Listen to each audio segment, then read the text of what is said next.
Friday night, 7 p.m. Eastern Time. CrossFire's live. Look at this great audience. Outstanding. Guys, do me a favor. Everybody, just wait a second real quick. Will you? Take a second. Hit that like button. Hit that subscribe button before we go any further, will you?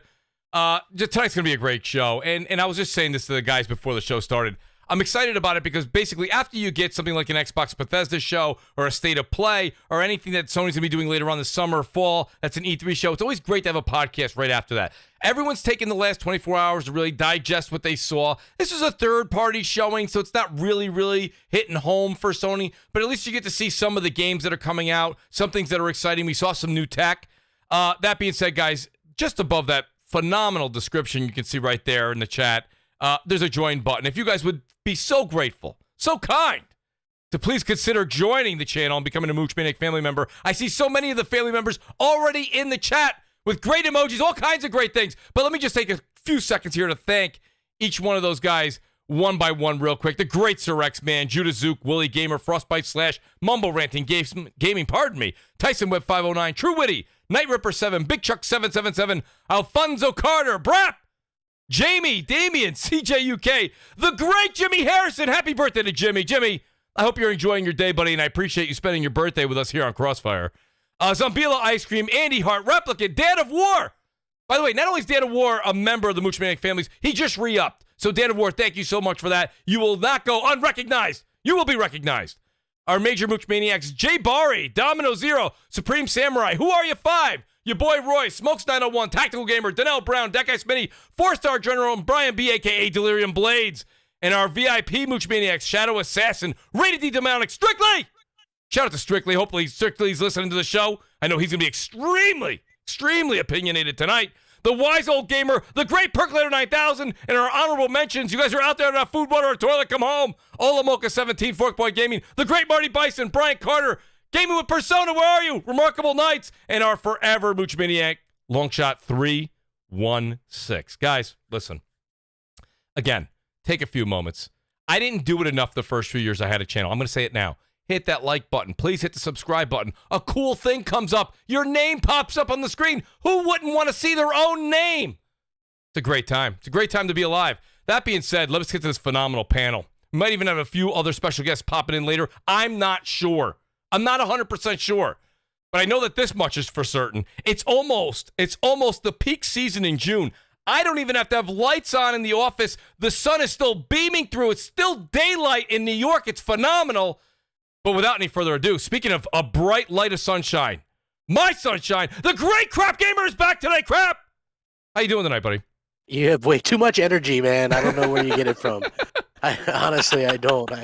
I'm sitting here on fumes, man. Yeah, it's good to be here, and you got a good panel assembled. I'll let you get into introducing them while I finish eating and drinking this. Yes, we'll have a Red Bull on me, will you, Crap? I know you got that energy in there. All right, we'll get Crap will going. do. All right, buddy. All right. And then I got the great Basement Radio Arcade Podcast, who actually I might have to turn him down a bit tonight. We'll see how that goes. BRAP, how you doing?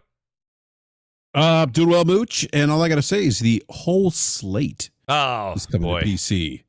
Best gaming platform globally. I'll buy you a couple calendars out so you can keep track of the slate. Listen, I'm glad that you're here tonight, buddy. I really, really am. We're going to have a lot to talk about, BRAP. A lot to talk about. But listen, I got some special guests here, and I'm pretty excited about it. I know that I'm going to try and bring as much positivity to the show as I possibly can. But in order to have a scale that matches perfectly to positivity, I have to have someone to bring it down. And that's what the great Goldblum is here for. Dark Optimus, the yin to the yang. Dark, how you doing tonight, buddy? Good, man. You know, I used to save the world, and now I'm said fuck that shit because the world just went to shit. You know, people are out here getting catfished. You know, people are getting their games stolen from, you know, Dark's dating Amber Heard, by the crowd. You know, people are shitting in fucking beds. It's a crazy Dark, time. how's Amber doing, by the way? You know, she's still shitting in beds, man. Still shitting in beds. Still shitting in beds, and that's something. That's quite the slogan, Dark. I appreciate that, buddy. Well, there it is, folks. I promised you a darker side to Crossfire, and that's what Goldblum's here to provide tonight.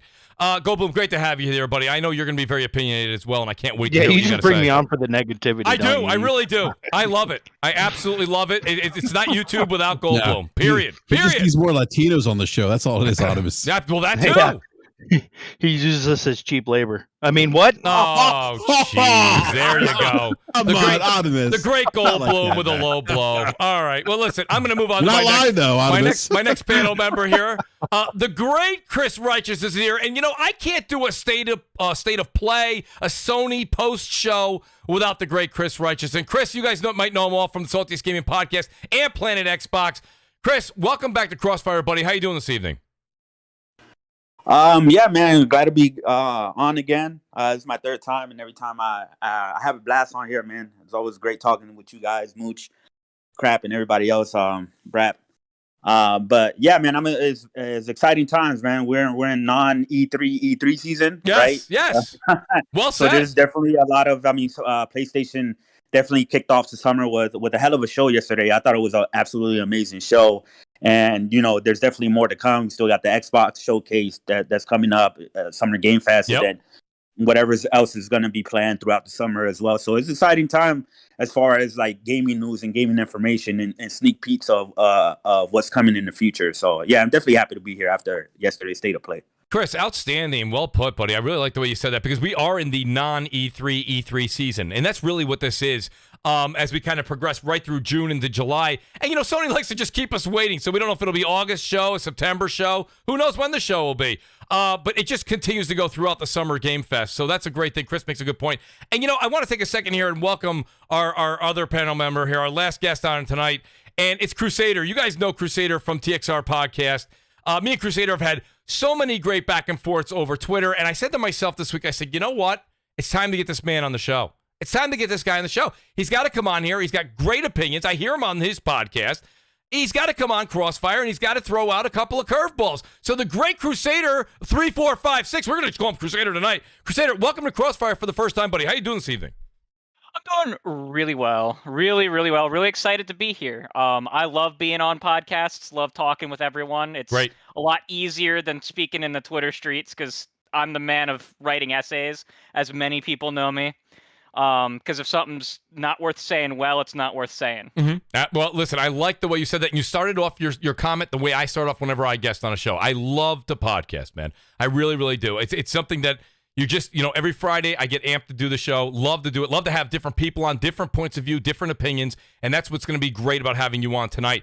And as usual, I do like to put one of our guests on the hot seat first. Gives our panel members also a chance to kind of relax, take some notes, and get ready. I'm going to put the great Chris Righteous on the hot seat first here. Chris, I want to talk about PlayStation's state of play here with you.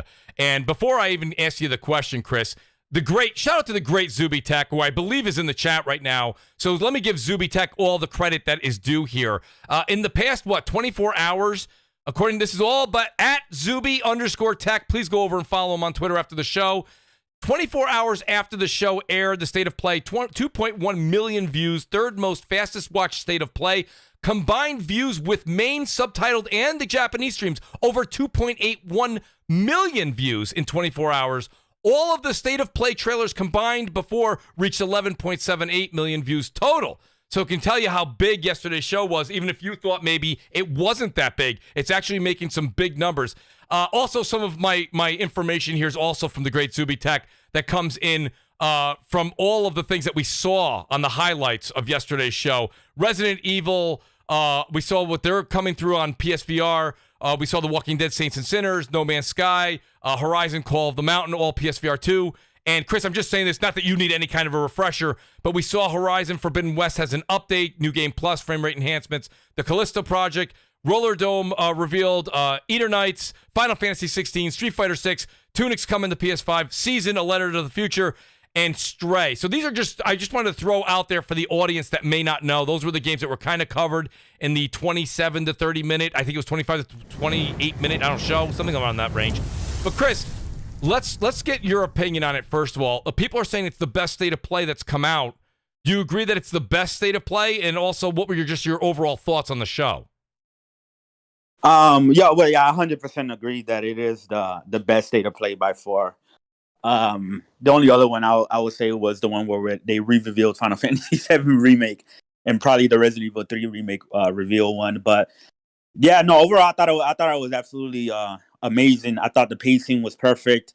I thought pretty much damn near every game, even the ones that I may not been as much as into, it was still something where it was like, that doesn't look too bad, right?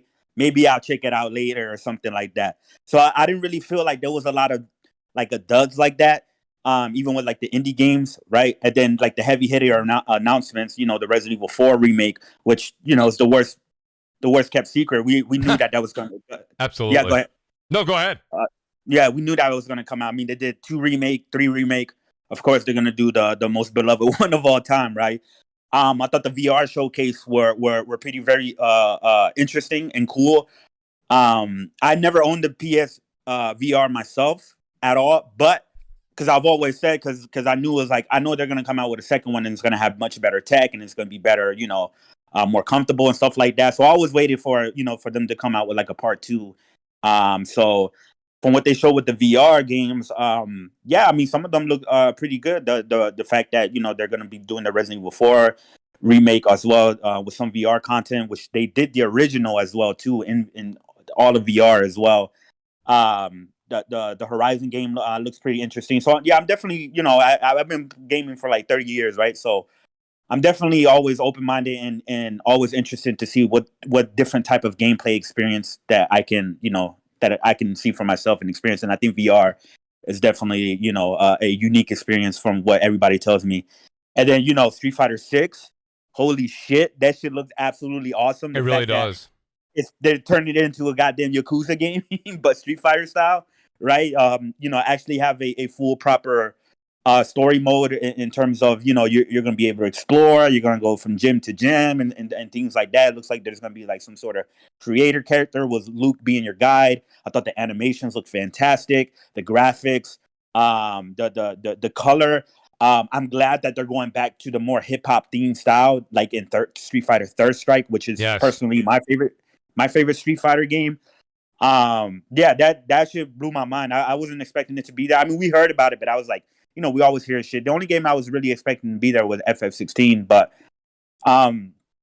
Stray getting the release date that everybody wanted, and the fact that it's going to come with the PlayStation Plus, the 2 extra upper tiers, not the base one, but the two higher up ones. I thought that's a really nice get, and that it really sets the the tone of we could probably expect more of these smaller games like a Stray to go day and date with PlayStation. Of course, they showed the Spider-Man's PC. Honestly, it doesn't really surprise me. Mm-hmm. PlayStation, they've been saying this for the past 2 years that they're doing a bigger push for PC. We're going to be seeing more games on their PC. They just had their whole information data about how half of their games are going to be on PC by the year 2025. So it's really no surprise. I don't see why people should be upset about it. I don't see why people, whole slate. Exactly. Like we already know at this time, it's like, it is what it is. It's a different PlayStation, different regime. Shit's changing. The only thing I hope for is as long as they focus on the PlayStation 5 first and make sure they raise up the quality as much as they can, because when you work on multiple platforms, you can kind of, some deficiencies are prone to happen more likely, but they can do both. Yeah, but so I mean that I'm sure that's a huge announcement for PC players and gamers. So go ahead and have at it. And Final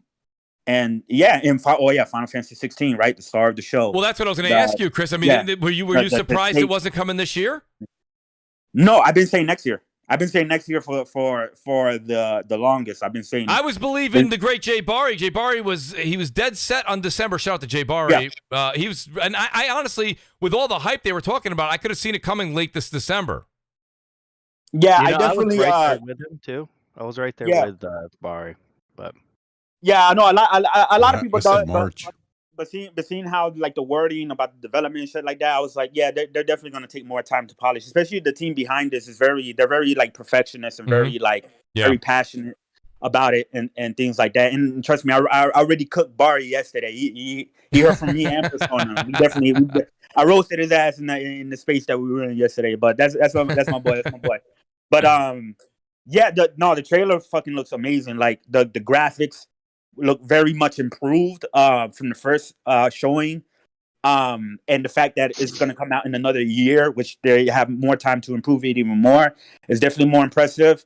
I definitely like the new style of the combat and the gameplay. You have the director behind Devil May Cry 5 and Dragon's Dogma and Marvel vs. Capcom 2, who's doing the combat. So expect a lot of variety with his movesets. Expect a lot of RPG mechanics in terms of, uniqueness to the character and stuff like that. Definitely a more mature, darker story.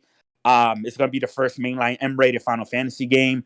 It's looking like Clive is not going to be your typical, Vaughn or Tidus from FF10, the typical, charming protagonist that wants to save the world. No, they're setting him up for like an anti-hero. And one of the main impressive things about this, which is a first and unique for the series, is we're actually going to have huge, big summon battles that we are controlling. Chris, I was going to say that. How about the summons? I mean, the attention to detail with the summons was mind blowing to me. Like I was like, wow.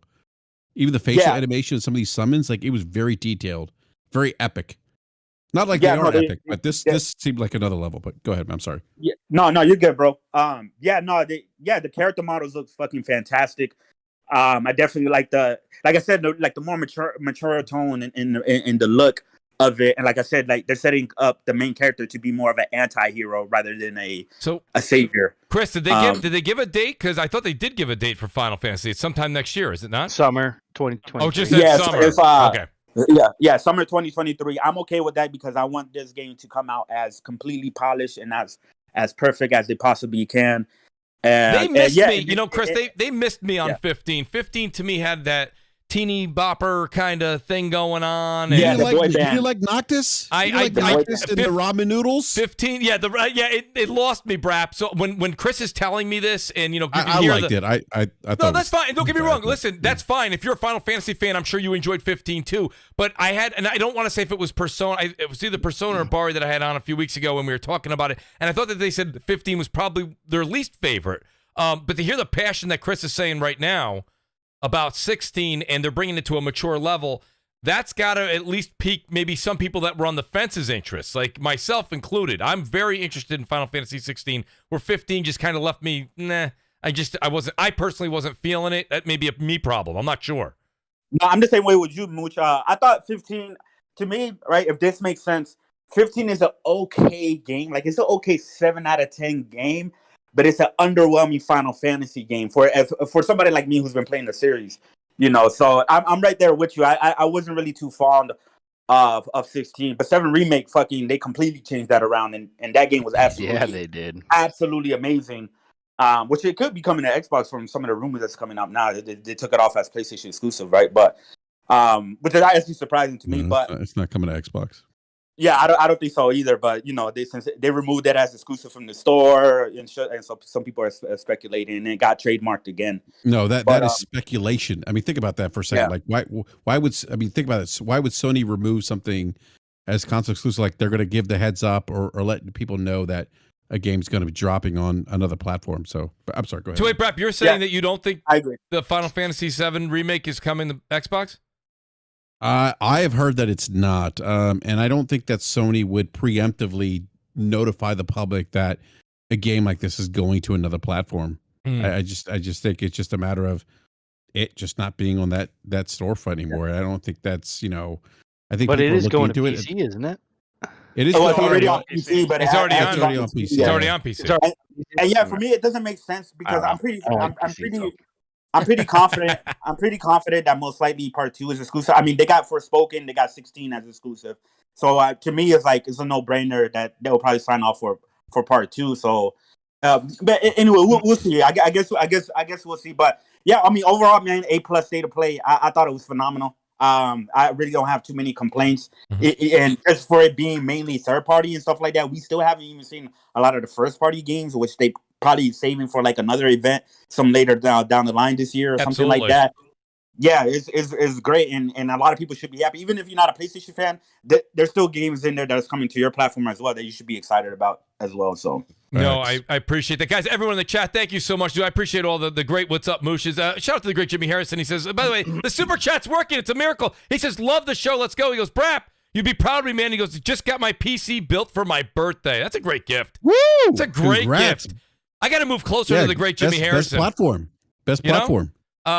So, let me go over. I want to ask Crusader to get you in on this out because, Chris really, he specializes in my world. Chris is the specialty on PlayStation. Crusader, when you were watching this from a third party, this is a third party show for the most part here. This really wasn't a whole lot of, like you say, first party, except from what we saw a little bit with the whole PSVR2 showing, which we'll get into. You don't have to harp on VR quite yet. That's another topic.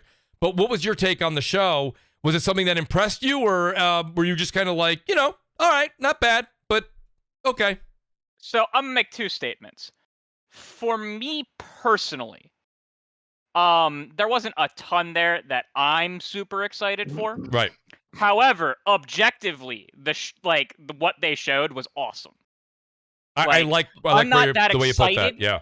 For Final Fantasy 16, but it looked awesome for the people that's how I feel with Street Fighter 6. You guys know me. I'm not a big fan of like the whole. I played Street Fighter 2 until like my fingers were bleeding. I used to play that to death as a kid. Mortal Kombat, loved all those games. I've kind of slowly grown out of them. Maybe I'll go back and try this one. I don't know, but I will say this much. I like the way you put that, Crusader. I felt the same way with Street Fighter. I felt like Street Fighter really took a step forward. It really moved the momentum scale up. It said, wait a minute, we're going to go ahead and change this, the way that you think this genre is going in a completely different direction. Make it so realistic looking. Make it feel so good. Like Chris said, give it a world, a living world to actually be able to explore. My point being is that I thought certain companies are really taking a little bit of a risk, and I'm glad to see that. But go ahead, Crusader. Yeah, so I'm very excited for the Callisto Protocol. Right. Oh, absolutely. I played Dead Space for the first time earlier this year. Dead Space 1, 2. Haven't played 3 yet because I'm waiting for someone to play it co-op with. But, so when, I'm very excited for those kind of games. Like, I loved Dead Space 1 and 2. I thought they were great. So very, very excited for the Callisto Protocol. I'm kind of excited for Stray, I'm not gonna lie. It looks weird and different, and I like weird and different. Well, we're also, listen, you know what, it's funny, listen, maybe it's because we're not home, we're working, we're cat people, okay? So I saw Stray, I said, you know what? I kind of like it. Like it. I'm definitely not. I don't know if I love it. I wouldn't go as far as love, but I would say I'd like. I don't know if I'm going to be able to take advantage of the PS Plus stuff, though, because I'm stacked out to 2024, and I'm not going to be able to pay for the full at-once upgrade. Oh, no, don't bother. Listen, I'm not doing it either. I'm on the PS Plus, what do they call it? The Essential, whatever that's what I have till about 2025 as well. I'm not upgrading that either. That's a me problem. I'm just, not into the whole service thing. I don't really need that. Stray's probably going to be $20, $30. Yeah. So, I can't take advantage of that. I have PS Plus literally just for the cloud saves. I like the free games, ain't gonna lie. They're not bad. Or if not free, but the games they give you with your, purchase, your yearly purchase. I was genuinely shocked that the next PlayStation game to come to PC was Spider-Man. I know we're going to talk about that later, but I was genuinely shocked that was the one they chose to announce next. To me, and not something else. After a game's been on the console for even 12 months, 24 months, put it on PC. These guys, listen, all we ever say, that's the one thing, and I'm kind of glad you said that, Crusader. One of the things I just don't understand is, all we keep saying is, this is our favorite pastime. This is our favorite hobby. Well, in order for this to continue to be a pastime and hobby that we love, these companies have to make money. It doesn't matter which one you're talking about. Nintendo, Sony, Microsoft. They've got to make money. So if they aren't able to capitalize on the IP, but the thing is we're not going to go down this loop, or maybe we will later, is I think double dipping probably gives any of these companies the best way of making double their profits, right? Hence the double dipping. But nonetheless, I think that's fine. I was shocked it was more Spider-Man. I thought you would have seen more of, there's a lot of rumors about Returnal, there was Sackboy, there was this, there was that. Nobody saw this one really coming. But at the same time, why not? 2018. I thought. Well, I mean, they didn't do it during the showcase. But Miles Morales is coming too. Right, but Miles Morales is the same. I was talking with crap earlier today. It's the same assets. It's the same world, right? So if they're doing one, it's not much work to do the other one, right? I mean, so they're doing them both, and they're gonna double dip, and they've exhausted the money off of the console. You know, between the three different ones, you've got 33 million copies sold. They've exhausted it. They've literally squeezed the PS4 and PS5 Spider-Man out of the machine. Now they're like, wait, there's another machine over there I could probably get 10 or 20 million out of? Let's go squeeze that one. You know, so I get it. It's business. I was just shocked we saw it before, like, say, like, the Ratchet and Clank from 2016, or stuff like Bloodborne, like Returnal. Like, you know, the smaller games, or even the collection of Uncharted games that aren't on PC that they ported 4 and 5 first for some reason. Yeah, like 1 and 3 aren't there. Like there's a lot of games I thought would have come before games like God of War and Spider-Man, if that makes sense. That they would have held those just a little bit longer. You're not, Brad? No, I'm not surprised. No, because given the how big those brands are. I mean, from a brand perspective, those brands are bigger than, Last of Us and, Ratchet and Clank, Returnal. Spider-Man's huge. And, I think that's a good point, Brad. Copies. So yeah, I think from a brand perspective, like Jim Ryan is really trying to, capitalize on the PlayStation brand, much like Nintendo has, although Nintendo's, I think, a little more limited in that regard.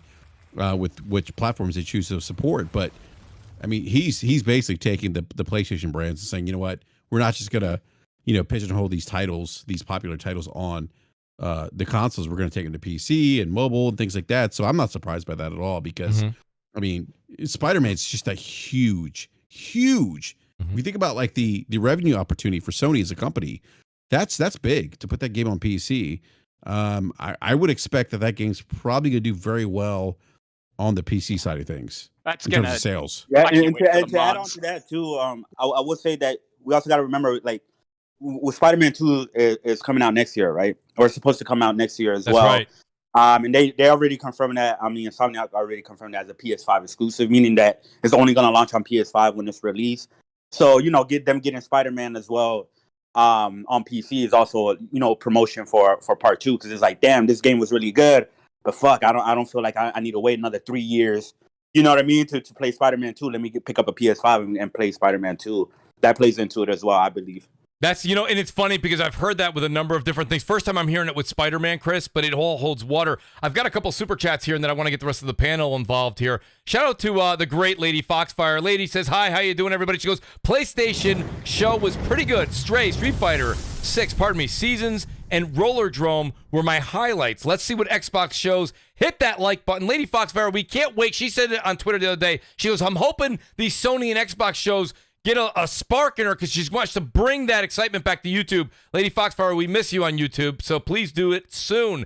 Shout out to the great Danelle Brown. He's a Mooch Maniac family member. He's literally my brother, okay? And what do brothers do? They fight. Okay, that's what they do. Danelle goes, let's say it all together. The Mets suck. Danelle, I'm going to read that because you're a family member, but that hurt. That hurt. Dark, let's not talk about it. All right? He's another LA guy over there. Shout out to the great Face 23. Thank you for the super chat. He says, people celebrating 1 to 3-year-old. LA's got good teams, man. Yeah, you buy them. But nonetheless, listen, it is what it is. My apologies in advance. It's like buying Otto's mom. Oh, come on. Let's stay PC, Brad. Not personal computer. All right. Well, I mean, I just, I thought it was appropriate. Listen, you guys have a great relationship as well. Do we? It's love. I don't know. It's love hate. You're my hermano, man. Come on, right? No? My carnal. My carnal, man. Come on, you're my fucking carnal. I love having these guys on the show together. It's fantastic. Shout out to the great Face 23. Says, people celebrating 1 to 3-year-old Sony games going to PC as a win, or I told you so.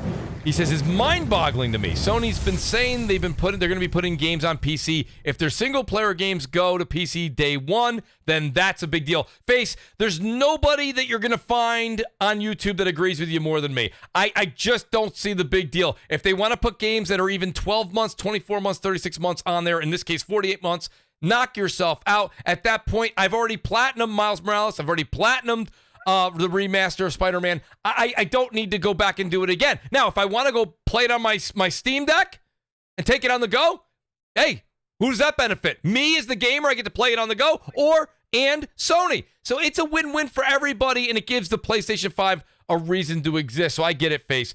Shout out to the great TrueWiddy, another Mooch Maniac family member. He says, God of War was pirated, 3 million copies. Only bought 800,000. Not good. So he's saying that PC maybe not the way to go for some of these big titles because there's ways to kind of get around purchase. True, I don't really follow into all of that. I know I hear a lot of people say that. I can't sit there and say that. I know. Can I comment on that, Mooch? Please do, Brap.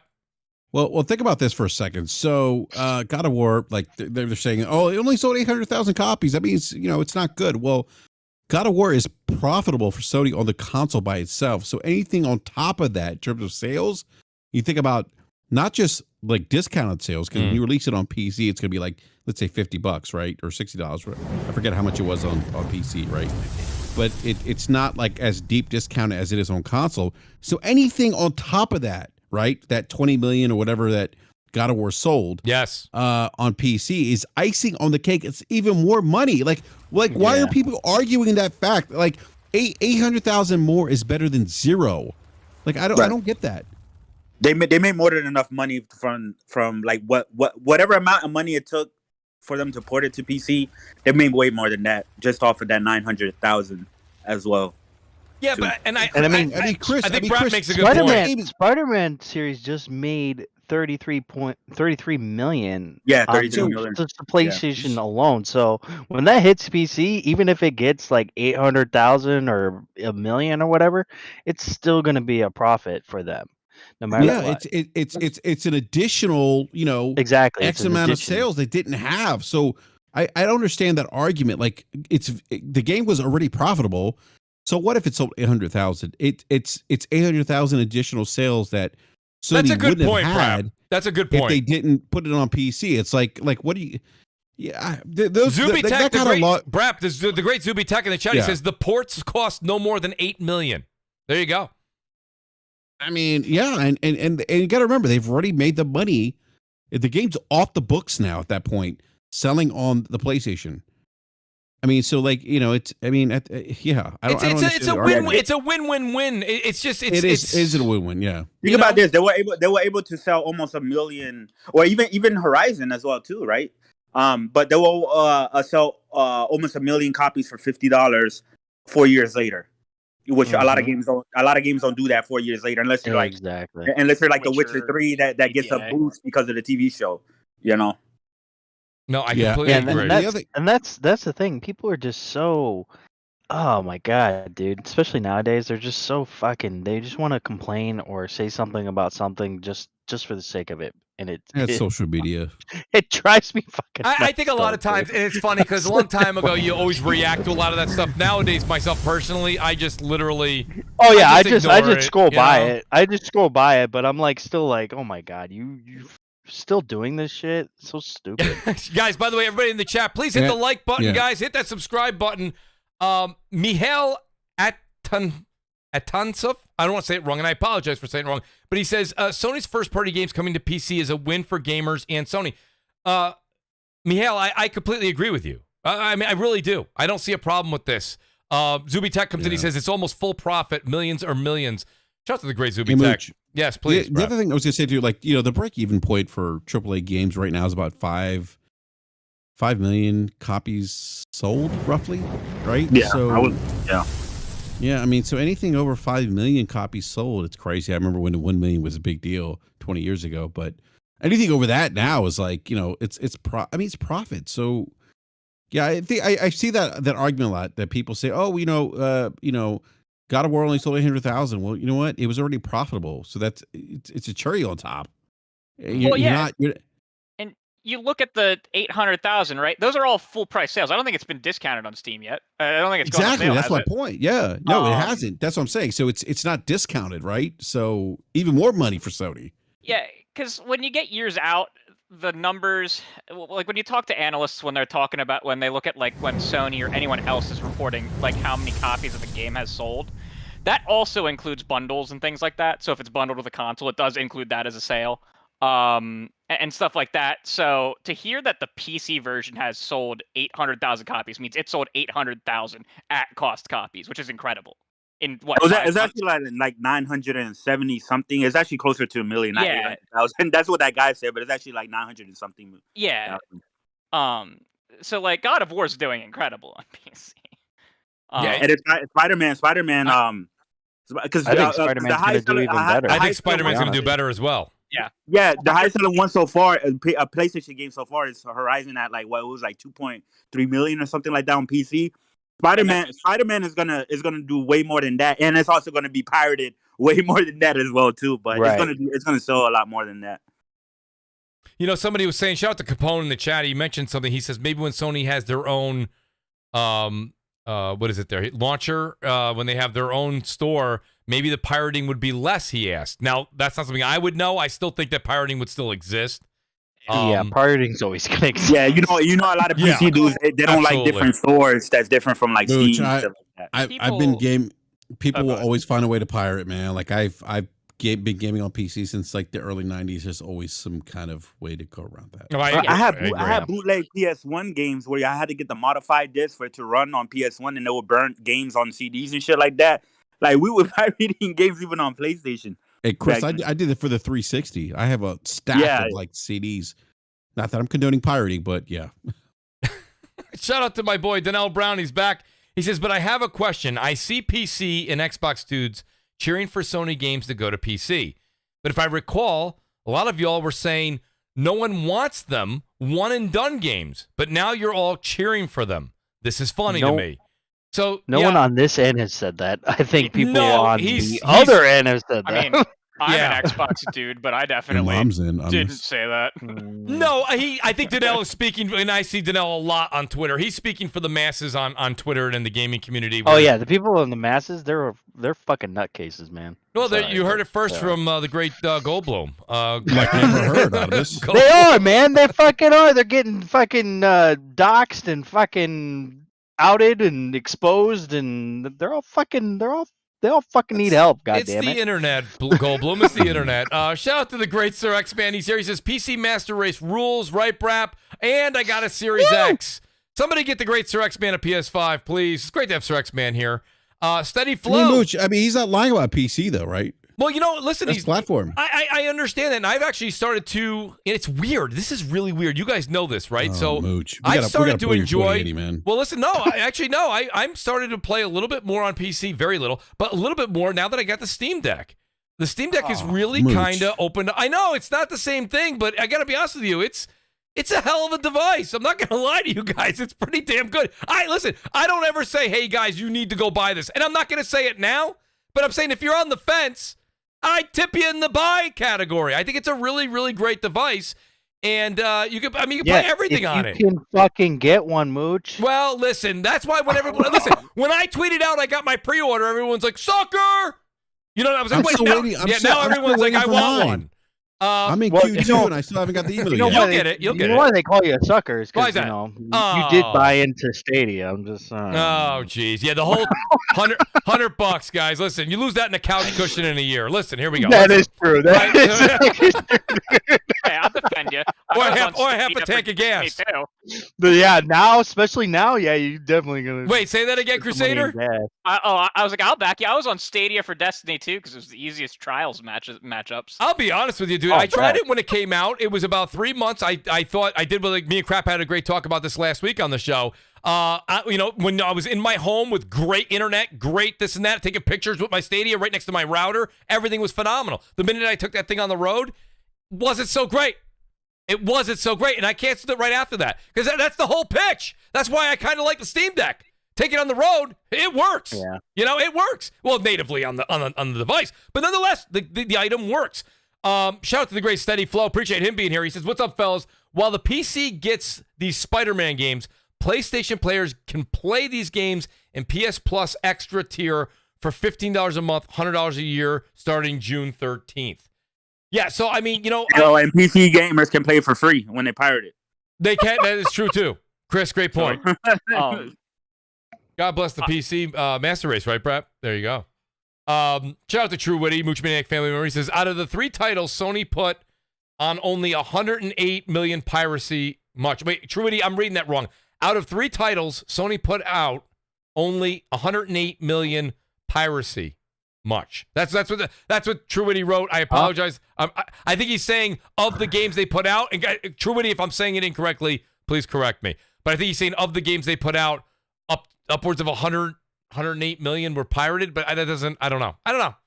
Or maybe they lost like the estimated games that were pirated amounted to around 108 million that they would have got unless they bought those games and not pirated them. Is that what he's saying? I'm not sure. I look at pirated games like pirated movies. Okay, they look a lot of times they look like shit. So that's a really good point too, Dark. Dark. If it's not native, it doesn't look as good. Dark, that's not. That's not a bad point at all. It really isn't. Shout out to the great Andy Hart. He says, "Is Street Fighter 6 a Sony exclusive?" It is not. Street Fighter 6 is coming to everything. Yeah, surprisingly, I thought it was going to be, honestly, but yeah, that was an actual surprise. But it makes sense because Capcom, they're no longer in that situation that they were prior to Street Fighter 5, where they were like on the verge of being like bankrupt and they needed money, and Sony offered to literally fund the entire game, and that's why it remained an exclusive and stuff like that. Now that Capcom is doing way better than before because of games like Monster Hunter and Resident Evil is back on top to where it need to be. They're not really struggling like that no more. And then with fighting games, you need as much of a wider audience that you would. So it does make sense that they will allow it. It's funny that it's not coming to the Xbox One, but it's still coming to the PS4. It's just series. That's weird that it's not coming to the Xbox One, but no, it's not. I'm not surprised though, considering how bad the Xbox One's like. That's true. I mean, the Series S has an actual processor in it. Right. Not like a right. You look at the financials, like with Capcom and like what their games have sold on Xbox. They just Xbox gamers just don't buy Capcom games. Yeah, I'm not even saying that. Yeah, the numbers are lower the Xbox there. Yeah. One, like There's a lot of games it performs like what 15% slower than a PS4, something like that. At that point, there's a couple games that have skipped the Xbox One and just gone to the Series. Oh, okay. Yeah. Well, that makes sense. I think also the install base on the PS4 though. That's it. Yes. Yeah. That is the main thing, Brad, because the biggest base where like the fighting game community is on the PlayStation 4, right? And the PlayStation 4 does is Evo and stuff like that, Evo and stuff like that. So it makes sense. And a fighting game like that. Fighting games are one of those games to where it's like. To me, it's not a bummer if it's cross-gen like a God of War, you know what I mean, or something like that. Yeah, because I don't think for fighting games, it's really not unless it's graphics. There's really not a whole lot that I think you can really push as far as like you need like for this to only be on a PlayStation 5 or anything like that. But I mean, it makes sense for fighting games, but for other games, no. Well, let me ask you guys a question because this is something that no one really thought. We were talking about, we've heard time and time again now that Sony, PlayStation, they're not done acquiring teams, and everyone's like, well, will it be Konami? Will it be Capcom? Will it be Square Enix? Myself personally, after this show yesterday, by the way, complete speculation. I'm just trying to do the math here from long distance, and I'm seeing the marriage with Square Enix continuing to grow. And I'm seeing the Capcom is maybe being a bit farther away. So I think, and Chris just nailed it, with things like Monster Hunter and Resident Evil becoming top tier again in gamers' eyes, new generation and old. I don't think Capcom more profit on all consoles. Absolutely, but I'm not seeing Capcom as a potential acquisition anymore. Goldblum, that's my point. And I don't think it will be. To be honest, no, I don't either. I think they have a better chance of getting Square than they do Capcom at this point. But I mean, even at this point, I don't even think that they're going to go for Capcom. To be honest, I mean not Capcom, but Square Enix. To be honest. Well, I don't know. Yeah, go ahead. Yeah, and I think with Capcom, like Monster Hunter basically saved Capcom. Like, I mean, there were discussions, with being acquired and. Here comes Monster Hunter. It really did save Capcom, and then Resident Evil comes, and that's done well. So, yeah, I don't see them, being purchased anytime soon. I think Square is probably the more likely candidate. I think Square is more likely as well, and I mean you can see the marriage between them just getting stronger. It does. It is getting stronger. It really is. But the relationship between Sony and Capcom is very strong as well because Capcom always it is yeah. At PlayStation, Pragmata, PlayStation. You know, all the Resident Evil games are always showing at PlayStation as well. The marketing still lands on Sony's platform. That's true. For Nintendo, there's a lot of Capcom stuff that goes to Nintendo. That's right. Like a lot of their smaller stuff. Yeah. Monster Hunter Rise was a big one. The newest Monster Hunter. Oh, that it was huge. Wasn't that? It was even better than World. Yeah, that was big. Yeah, that was big for. Yeah, it sold like 7 million, like 2 weeks or some shit like that. Yeah, that game was fire compared to World. I mean, World was okay, but Rise was just way better. I got a couple more. They had the better movement. Yeah. I got a couple more super chats, then I got another curveball question before we move to another topic here. Shout out to the great Percolator 9000. He goes, "What do I win for 7 months?" Not 7 months. It's 27 months. He goes, "YouTube lied. 27 months as a Mooch Maniac family member. Who's yelling?" Shout out to Percolator. Great to have the great Perk here. TrueWiddy's back. He says, "The point is, how is PC the way to go when it's barely selling?" Well, TrueWiddy, I think we already kind of went over that, right? And I mean, the great Zuby Tech mentioned it as far as numbers, and you heard the audience, or pardon me, the panel here get into it. At even 800,000, which Chris corrected at God of War, closer to 1 million, they've clearly made all of their production money, all of the porting money, all of that back, and then some. So even with the piracy that's going on, they're still making money. They're making dividends on that. Shout out to the great Andy Hart, another family member. He says, "Any panel member concerns? No God of War Ragnarok shown, even a teaser at yesterday's State of Play." So I'll turn it over to the panel, but myself personally, I don't have any concerns because this was very clearly put. This is going to be a third-party showing. Yeah, they would have said, "Oh, God of War is going to be here." And like, I don't think, I honestly think that PlayStation's at that point where they're like, these games are going to be here, or we're going to make a State of Play for this certain game. And you know, when God of War comes, we're going to get a specific State of Play for God of War. They've done it with Horizon. They did it with Deathloop. They did it with Ghostwire Tokyo. Yep. You know, they did it with all their quote unquote more first party type of games, even though Ghostwire and Deathloop weren't, but they were timed for sure. So that's what they're doing now. They're not going and trying to surprise people. Here you go. You know, like they're not trying to do that. Surprise! Yeah, they don't really. Yeah, they don't. Sony doesn't really do the one more thing. Yeah, that's more of an Xbox thing to do. You know what I mean? Yeah. Exactly. No, well, I think they will do that for like the showcase, the PlayStation Showcase, for the big showcase. Yeah, probably. yeah, but not not a State of Play. But I'm not concerned that God of War wasn't shown. I mean, that is their big release for 2022, and they're gonna save that for later on. So like, why would you show that? I think this was a good appetizer to kick off, the Summer Games Fest, if you will. I think that that's a great way to put it, BRAP. It really was a great appetizer. No, it really was. Like I came in here with very low expectations, but seeing some of the VR stuff and Final Fantasy 16, Street Fighter 6, the Resident Evil stuff.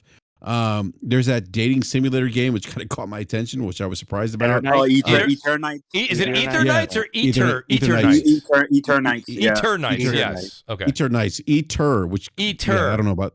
That's kind of what I say about Odyssey's mom. Gee. Well, I couldn't resist. I'm sorry, man. It's just a low-hanging fruit. It's love eternal. No. Yeah. So, but no, yeah. Yeah.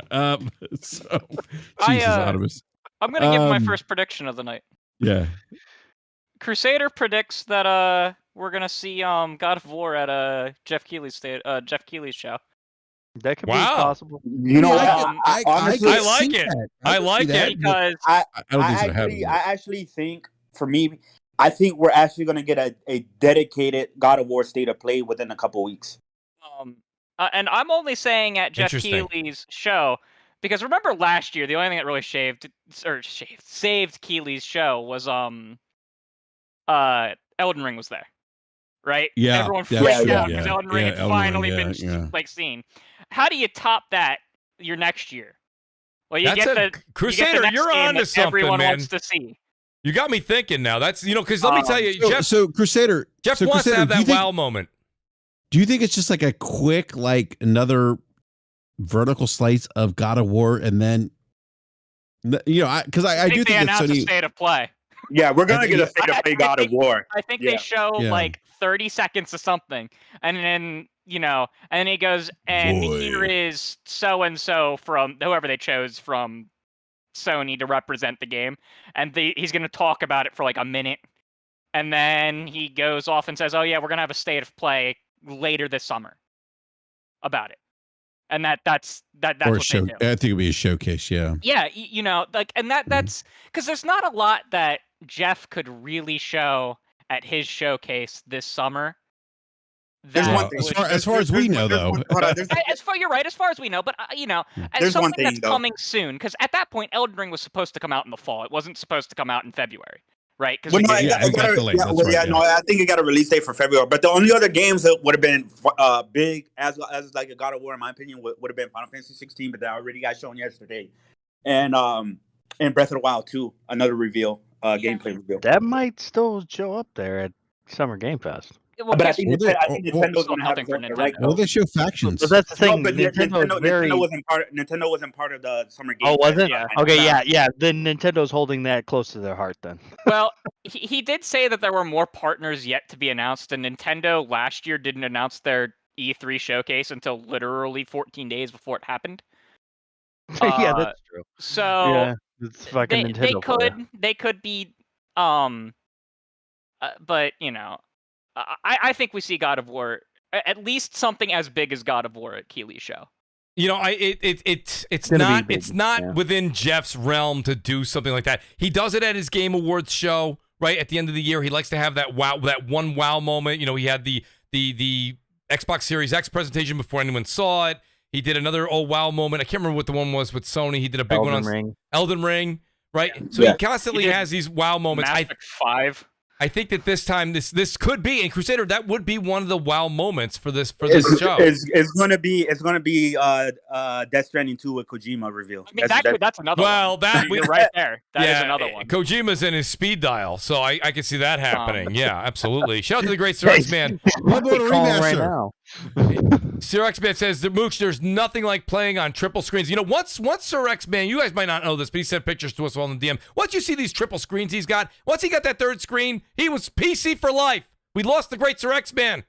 Sir X-Man, come back to the couch and play a console game. Why would he? Why would you do that? He tried to talk me into fucking going on cloud yesterday, and I was just like, it's all he ever says to me. He's like, Mooch, he's like, I'm playing blah, blah, blah on the cloud. I'm like, are you out of your mind, dude? I will never play on cloud, and I will never play on PC. I will never play on cloud. All right. Hey, Adamus. You already know it's coming from BRAP. What's that?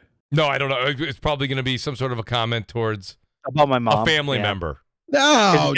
Because he can't come up with anything original. So. He just won't. Or you know what? Then your mom's in the cloud. Have that. There it is. That's what I thought you were going to say. I wasn't going to say that, but Shout out to Danelle Brown. He says, I'm going to say it now. Naughty Dog is Sony's best studio. First time playing The Last of Us 2, masterpiece. Give me that remake in that engine now. So, you're going to get half of your wish, Danelle. You're not going to get the whole thing. You're going to get The Last of Us, the original one, remake, the remake of The Last of Us. Yeah. I don't think you're going to see The Last of Us 2 yet. Will you see it eventually remade? Maybe. But what if the remake is at Jeff Keighley's showcase? That's more what I said. Chris. Hey, Chris, that's why I said factions. Like, what if they show factions too at the show? I think that's probably more. From what I've heard, I don't even know if the service game at Naughty Dog is even in The Last of Us's IP anymore. Ooh. It's definitely not called Factions anymore. Really? What do you got? Spill the beans. This is not information coming from me. This is information coming from the Grubster. Oh, shout out to the great Jeff Grubb. He said on his show about 2 weeks ago that he is 90% sure that no game called Factions is ever going to release. Well, I don't care what they call it. They can call it. I mean, they probably call it something different. They can call it Mooch's Adventures. I don't care. I think it's evolved beyond anything they had originally planned. Factions. I think it's something totally different now. I can see them changing the name. I mean, first of all, Factions 2 doesn't sound glorious. Yeah. Yeah, it doesn't sound very. It's not glorious. I'm scared. I'm personally scared to death of when Factions 2 does come out, because that's where I'll be laying and playing for the rest of my days. I'm dead serious. Like, that's going. All of these, all of the screenshots, all the stuff you see me playing Warzone. Warzone's gone. Everything's going on playing Factions. Period. Mooch, we got to pull your 2080, man. What? I can't. What? You're gonna hate me, BRAP. I might even go ahead and grab a 4090. Let him stay on PC. We don't need him on console. Who, BRAP? Both. Oh, of you. Damn you, Goldblum. You know, you gotta love Goldblum. Goldblum, he'll come to your house, you invite him for dinner, he'll be like, this dinner sucks. You know what I mean? So it's great. You know what though? But you don't want to kick him out of the house because he's kind of a likable guy at the same time. Exactly. It's it's a struggle with him. You think to yourself, you're like, it is a struggle. You want to kick him in the balls, but then you want to buy him a drink. It's like, fuck you, Optimus. You're thinking to yourself, like, you know what? He's actually right. This meal does fucking suck. This meal's terrible. Thanks a lot. It does suck. Cooked it for 8 hours. We love you, Optimus, right? Yeah. Well, shout out to the great slow-mo backslap, which, by the way, I wanted to read this right away. He goes, yo ho ho. He goes, and a bottle of rum. I'm going to pirate some PlayStation games and have some fun. He goes, I'm kidding. Or am I? The great slow-mo backslap. He's not kidding. I don't think he's kidding. Slow-mo's not a pirate guy. Slow-mo likes. Where's the rum? He puts his money on the table all the time. Hey, listen, I encourage all PC gamers to pirate all the PlayStation games and don't give PlayStation any money. Don't give them any money. Wow, don't reward them. That's Chris's plan. That's Chris's plan to make PC games even further out from the PlayStation launch. It's great. Oh, wow. It's a Trojan Horse by Chris Righteous. I love it. By the way, the BRAP show does not condone pirating. Slow-mo is part of the show. We don't condone it. I like, thanks for that service announcement. Appreciate that, BRAP. Thank you. The great Sir X-Man here, he says, Last of Us 2 remake on PS5 Pro. Sir X-Man, you better get ready, because that PS5 Pro and Xbox Series Y is coming out probably 2024, 2025. Whether we want it or not. I'm not even making a bold prediction. I see that we're probably going to have mid-gen refreshes. By 2025 would be the latest. For no reason, to be honest. For no reason at all. Just to fucking get more money from us. That's really all it is. Of course. Well, naturally. Wait, who said that? Crusader. Honestly, I'm going to tell you right now. You guys know this. I love to always give. We're still going to buy them. A Moochonomics here. Listen, you guys know the great Gaming Forte's in the chat. Go ahead and ask him if you don't believe me. But your Xbox Series X and your PS5, you're easily going to get somewhere between $250 and $300 a pop. Okay, a pop for one of those, and the new one's going to be $500.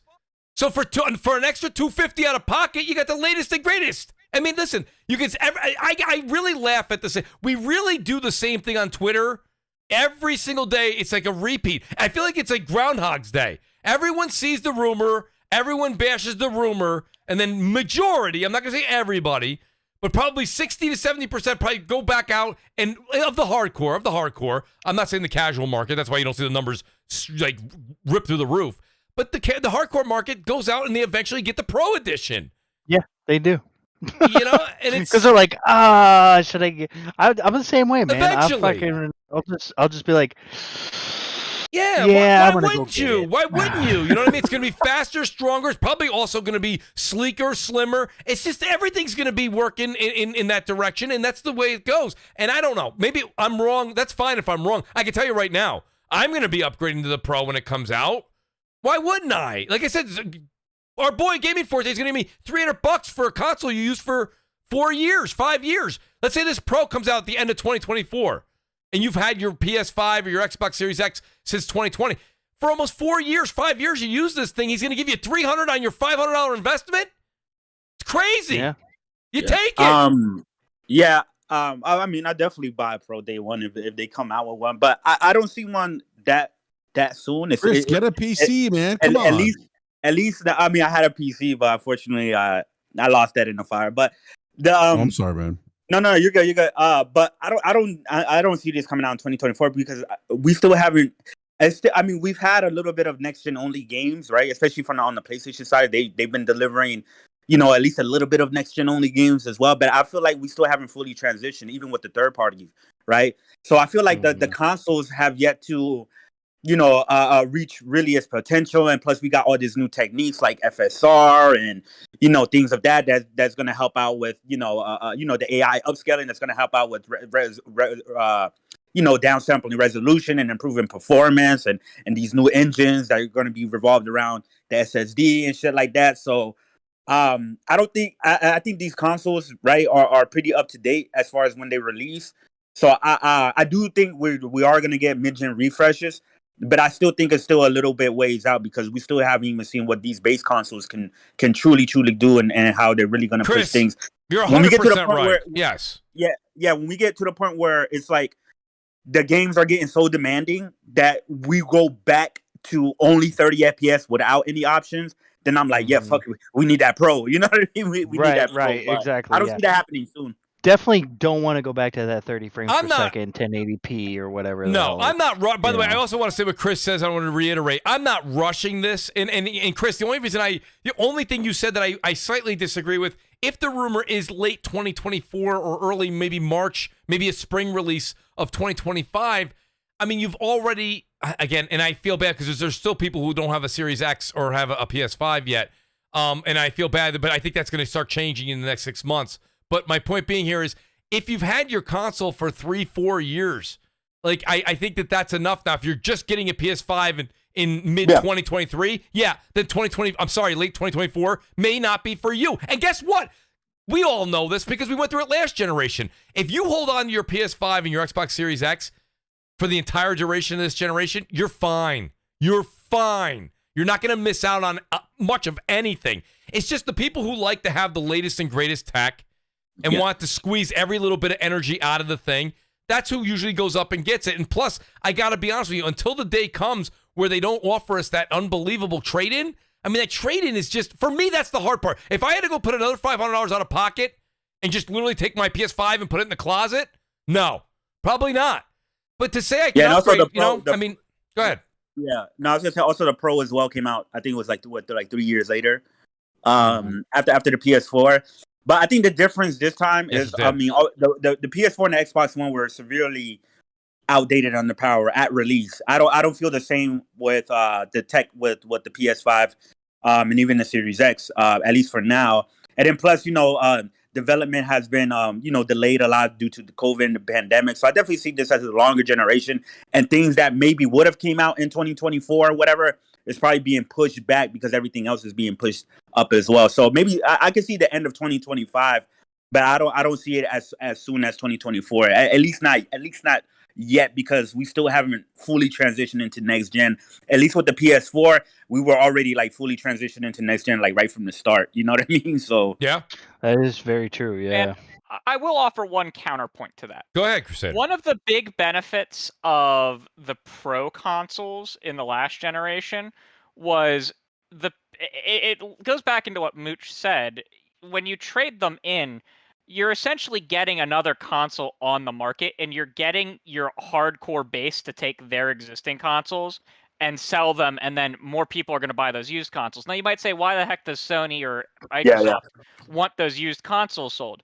Well, I mean, they have a huge digital marketplace now that started with 4,000 games on Xbox's side and 5,000 games on PlayStation side, and that's only going to continue to grow. It's not going to shrink. And they have a store in your household that they get you to buy things off of.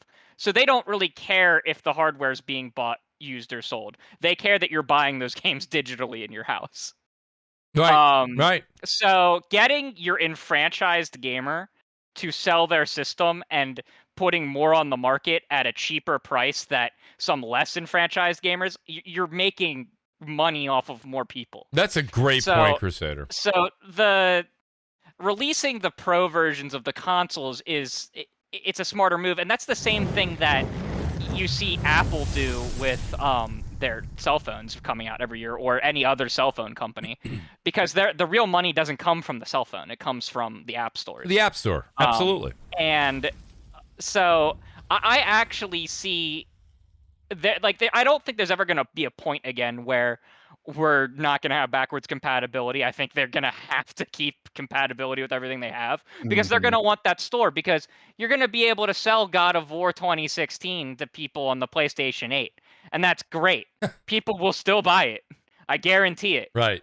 But they're also going to buy whatever the next game is that you're releasing right now. So if you can keep those huge digital storefronts open, you make more and more and more and more money. Not quite exponentially, but it keeps the rate you can make money keeps going up. That's why Steam is such a no one wants to leave Steam because they have such huge libraries there, and literally there are thousands upon thousands upon thousands of games for sale.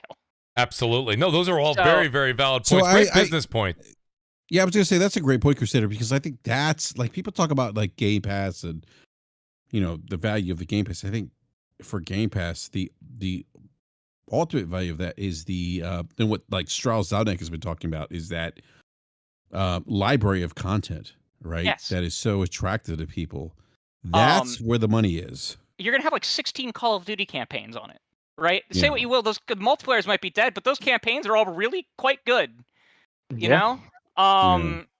And that's part of the reason why I'm so frustrated with the PS Plus, especially the premium, because PlayStation has such a good library of exclusive games from the PS1 through 3, and the PS3 games are going to be streaming only. Now, I like streaming as supplementary. I like it if someone's on my TV and I can't use my TV, I can just pull up and play some like Slay the Spire on my phone or something.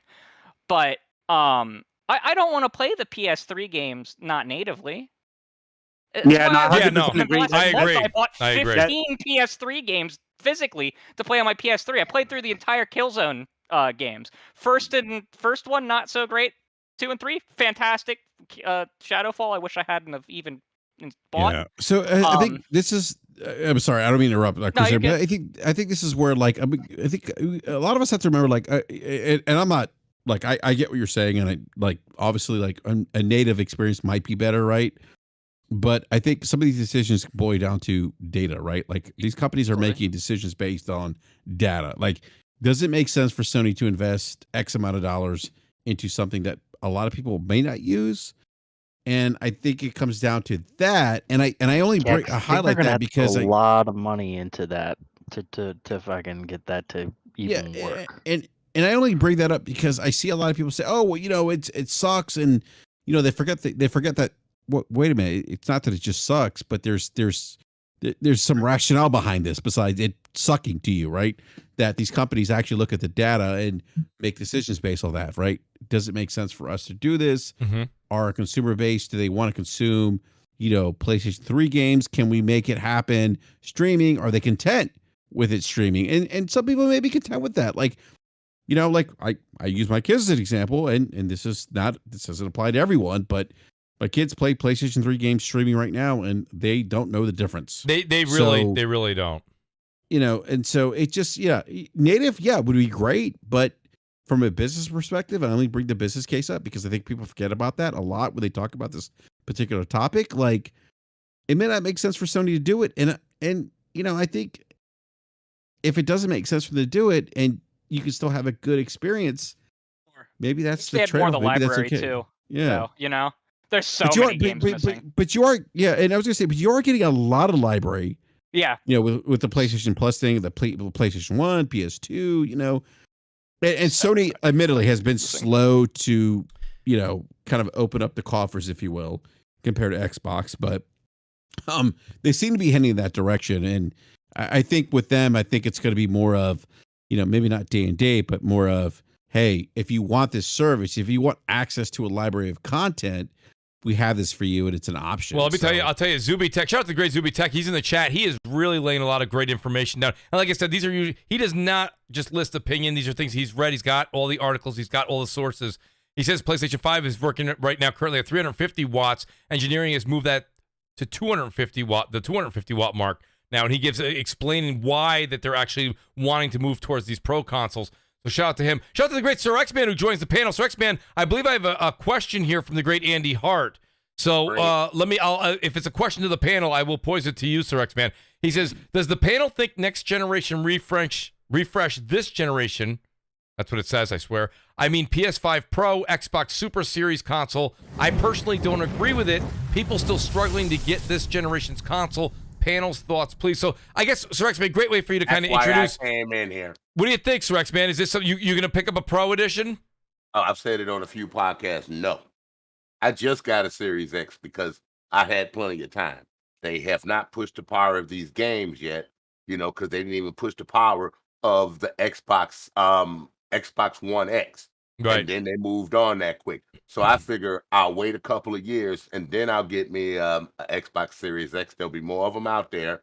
And then I can see what it got. So after I get this, you want to tell me that in a few more years you didn't even get through that generation? Man, I just said to Chris Righteous. Want me to go get another one? Sorry, I was pissed off. I don't blame you, Sir X-Man. I just said to Chris Righteous, you fell into that category of my example B, which was if you just got yourself a console, you sure as hell are not looking to get another one right now or next year. It's just not going to happen. My Xbox One S was working just fine. I didn't have no problem until they stopped cross-gen. But thankfully, I can do cross-gen with Game Pass on some of the games on PC. On PC, absolutely. Oh, there it is. I'm set for even if they get another generation. I got a 3060 Ti. I can still play my games, even if they go to the next generation. You know what I'm saying? Yes. And if I want to, I can wait. The 400s are going to be out way before, and they'll still be ahead of the next generation consoles that they're going to have by the time the 40 series will be way ahead of the consoles, whether there's a Pro or not. Right. So if they come out with these the next few years later, say 3 years later, they decide to bring a new console, the 40 series is going to drop in price. It's still going to be more powerful than the consoles that they're going to put out for their refresh. No, that's 100%, Sir X-Man. So why should I wait? Just upgrade my card. There you go. As long as everything else is working in there. Shout out to the great TrueWiddy. He says, on the topic of piracy, what would your pirate crew name because he goes, for One Piece, be curiosity. I went through a One Piece binge, and I haven't come close to end. I'm not sure about that last part, but I get... Piracy killed the Dreamcast. I'm sorry. I'm done. Well, me and Crap had... we played a lot of Sea of Thieves back in the day. I'm not sure if we had a pirate ship name. But who's Ares? Pirates. Who's Ares? Shout out to Paul Collins. Crossfire, bro. Shout out to Paul Collins, who subscribed to the channel, Phil's brother. I appreciate that, Paul. Thank you very much. Cloaked Onyx, he says, I'm so excited to play Spider-Man on PC. The mods are going to be insane. So many ideas already. Yeah, it's going to be crazy. He goes, but the first one is going to be Peter's OG face. He wants the new face removed. Shout out to Cloaked Onyx. I appreciate that super chat. When they redid his face, honestly, I really didn't miss the other guy. I actually didn't miss the older one either. Yeah. Okay. But look what they did in Elden Ring. It didn't really bother me. Come on. What do you mean? What they do in Elden? What do you mean Elden Ring, Sir? You didn't hear all the mods for Elden Ring? Oh yes, I see them. Yeah. Come on. I don't know. Listen, I got to be honest with you. I'm one of those people, and whoever was just about to speak, I'll give the mic to. I'm one of those people when I go to the restaurant, I don't order a dish and then hit it with salt, hit it with pepper. Okay? I don't hit it with a little A1 sauce. I don't dash it without. That's disrespect to the chef. Exactly. Man. So when a developer gives me a game, and you're supposed to be Kratos, I don't want to be SpongeBob. I just don't. I don't get it. Everyone's like, well, I'm going to take this mod and I'm going to completely... It changes the game. I mean, I get it if you said, I've already beat the game a few times and I just want to have some fun. I get it. I absolutely get it. Yeah. But when people are like, I just can't wait to go in and change this, change that. I haven't played the game yet. I don't know. For me, that's a me problem. I just want to play the way the developer intended me to play. That means a lot to me. I don't know if it means a lot to you guys, but I don't know. I don't mind changing the character, but as long as the gameplay, I don't mod or nothing. But as long as they don't change, but don't you gameplay? Don't you start to get like use The Last of Us for example, right? You're trying to think of something that really pulls at the heartstrings, right? When the whole experience happens in the beginning of the first Last of Us, never played with it. Joel. Blasphemy, nonetheless. Whatever, Sir X-Man, come on.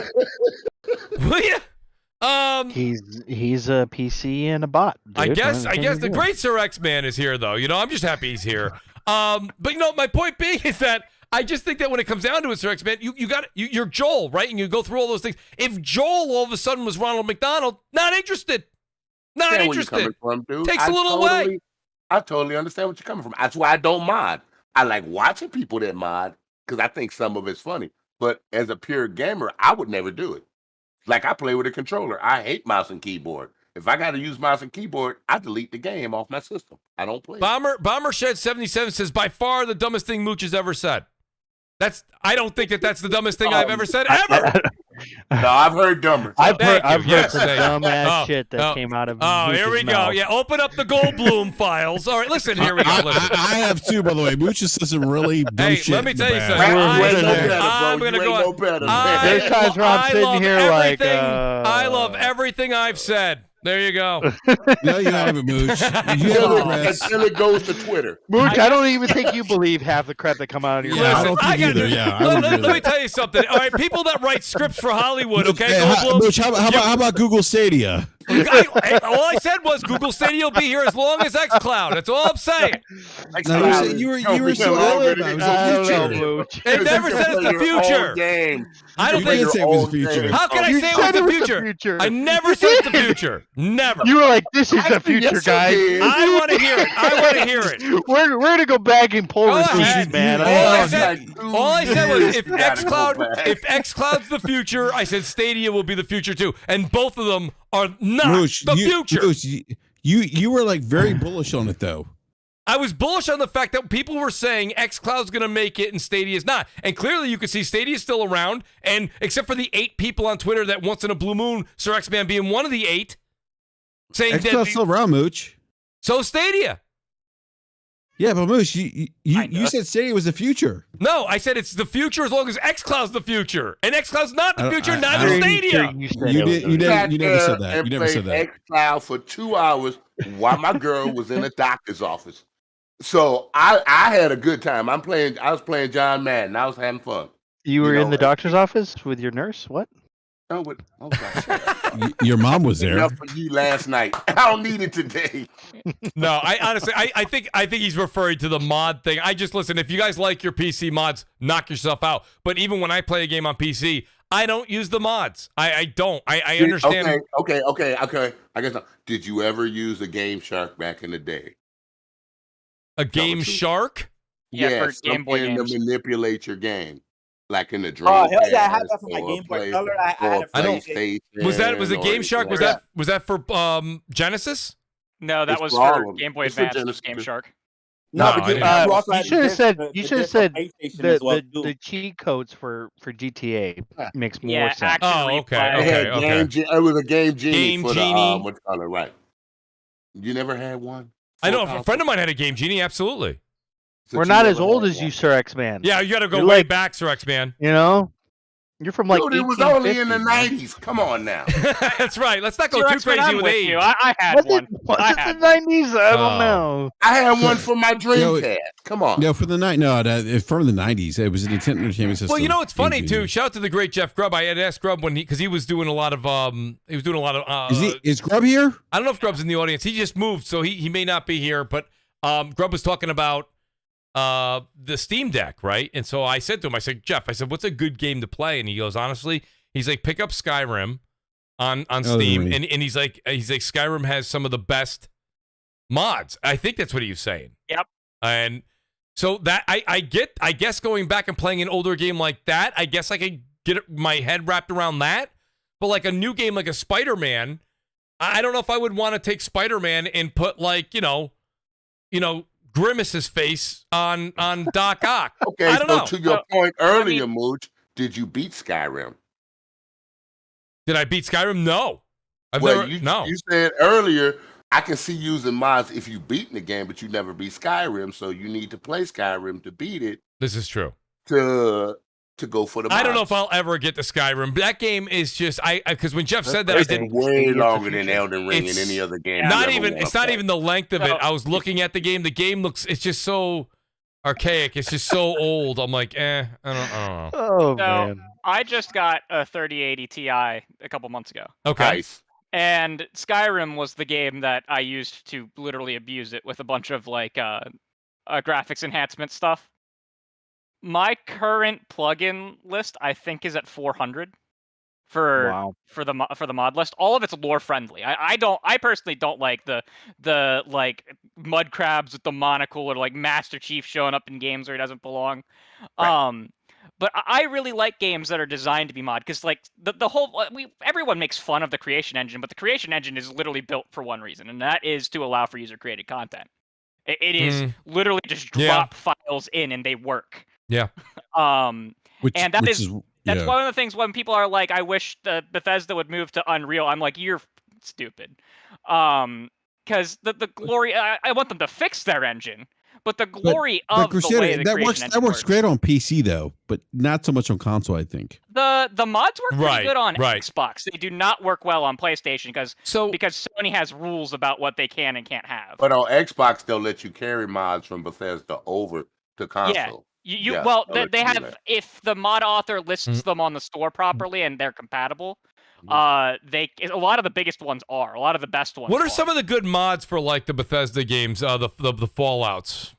So Fallout, I'd have to look into. There is an entire expansion coming for Fallout 4 called Fallout London, where they're adding the entire city of London as a mod, like a Fallout style London for you to play in. Yeah, destroyed Big Ben. That would be awesome. I know there's a mod for Fallout New Vegas called A Tale of Two Wastes, which, if you have the assets installed for Fallout 3, it literally puts Fallout 3 in New Vegas. So you get all of the enhancements that New Vegas had, but you get to play Fallout 3. All right, Crusader, you might have to meet me on Steam then, take me through this, because I'll definitely give it a shot. I'll see, because I really haven't done it. It never piqued my interest, but so many people keep talking about it, and you basically don't knock it till you try it.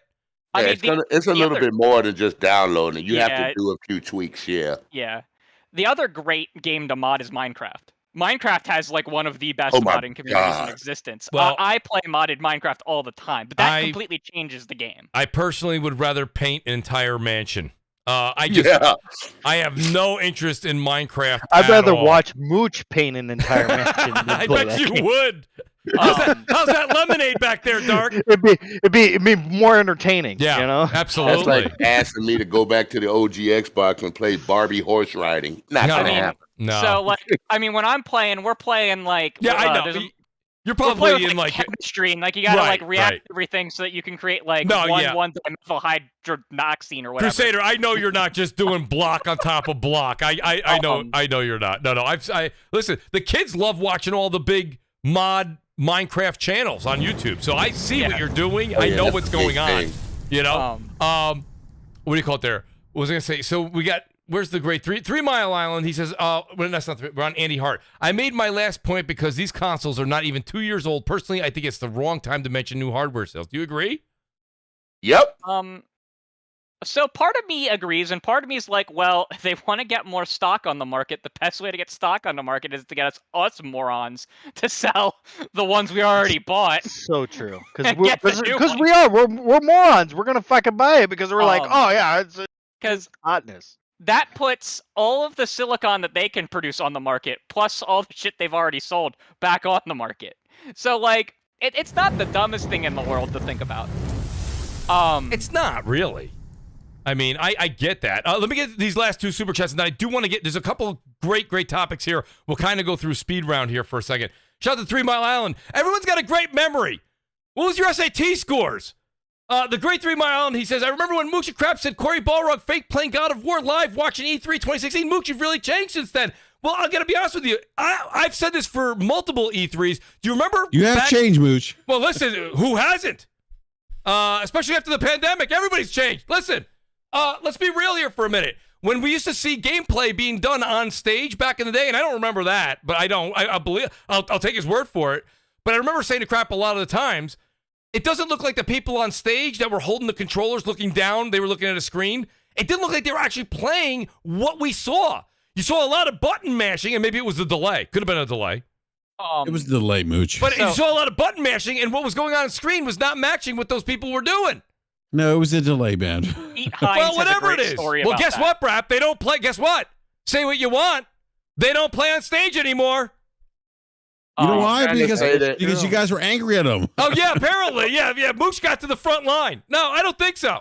I think stop doing it. They were playing a Milli Vanilli at the time, okay? That's what I'm trying to say, right? They were playing Milli Vanilli.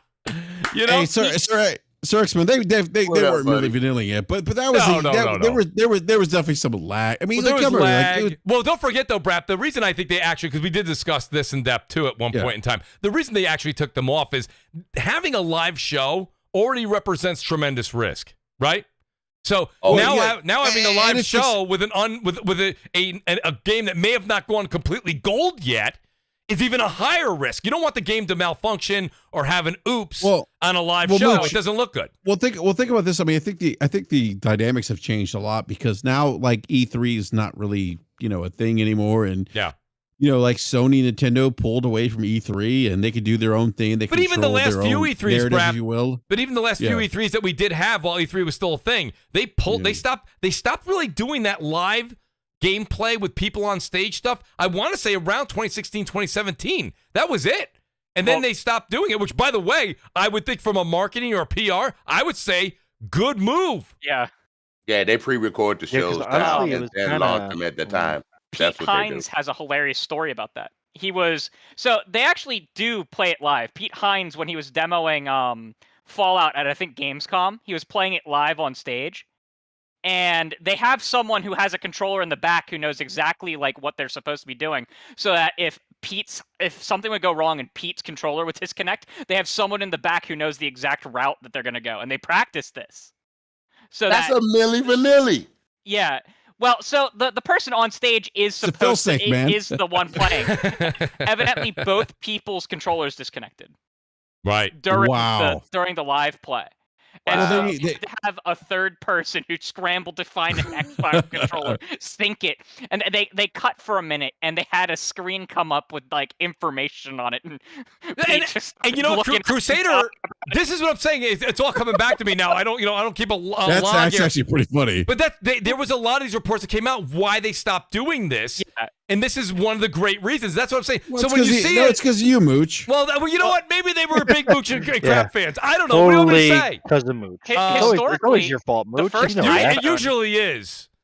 The first iPhone froze on stage while what's his face? It did. Steve Jobs was using it, and he had another one in his back pocket, and he did a sleight of hand where he sleight of hand the. But you can see it if you actually watch the footage. Crusader, there was actually that happened at 2 different iPhone events. You're right with that one, and then there was another one where the lead hardware guy came up to, and it was because the internet was being bogged down. Everybody was using the Wi-Fi that they invited. They asked everybody, please, everybody close your laptops while we do this presentation we're trying to show you here live. And then after that, it wasn't bogged down. Or that's what they said it was. Who knows? That's the problem. They use the iPhone, dude. That's the problem. Oh, here we go. Sir X-Man. How do we get Sir X-Man in here? Sir X-Man, I agree with you. Why would you use the iPhone? It's antiquated. I get it. It's a fantastic device.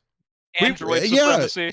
We miss you, Steve Jobs. That's the only thing I ever agree with Mooch on is Apple's fucking Fire. So I agree. Thank you, Dark.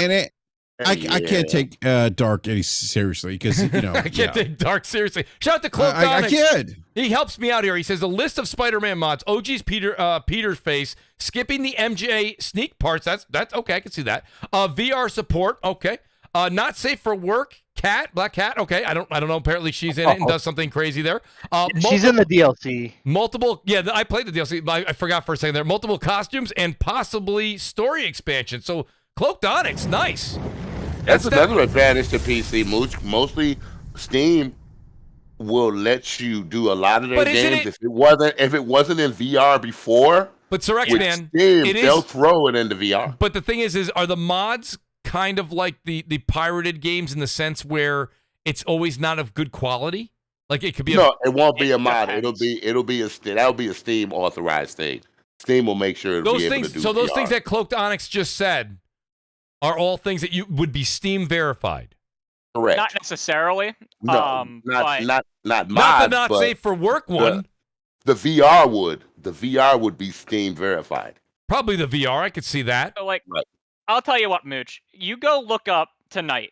I know you don't know a lot about Skyrim, but you go look up the Beyond Skyrim project. Okay. Beyond Skyrim, they're trying to bring all of the other provinces, the other states of Tamriel, the other mini countries in the continent. Yes. They're trying to bring them all into Skyrim.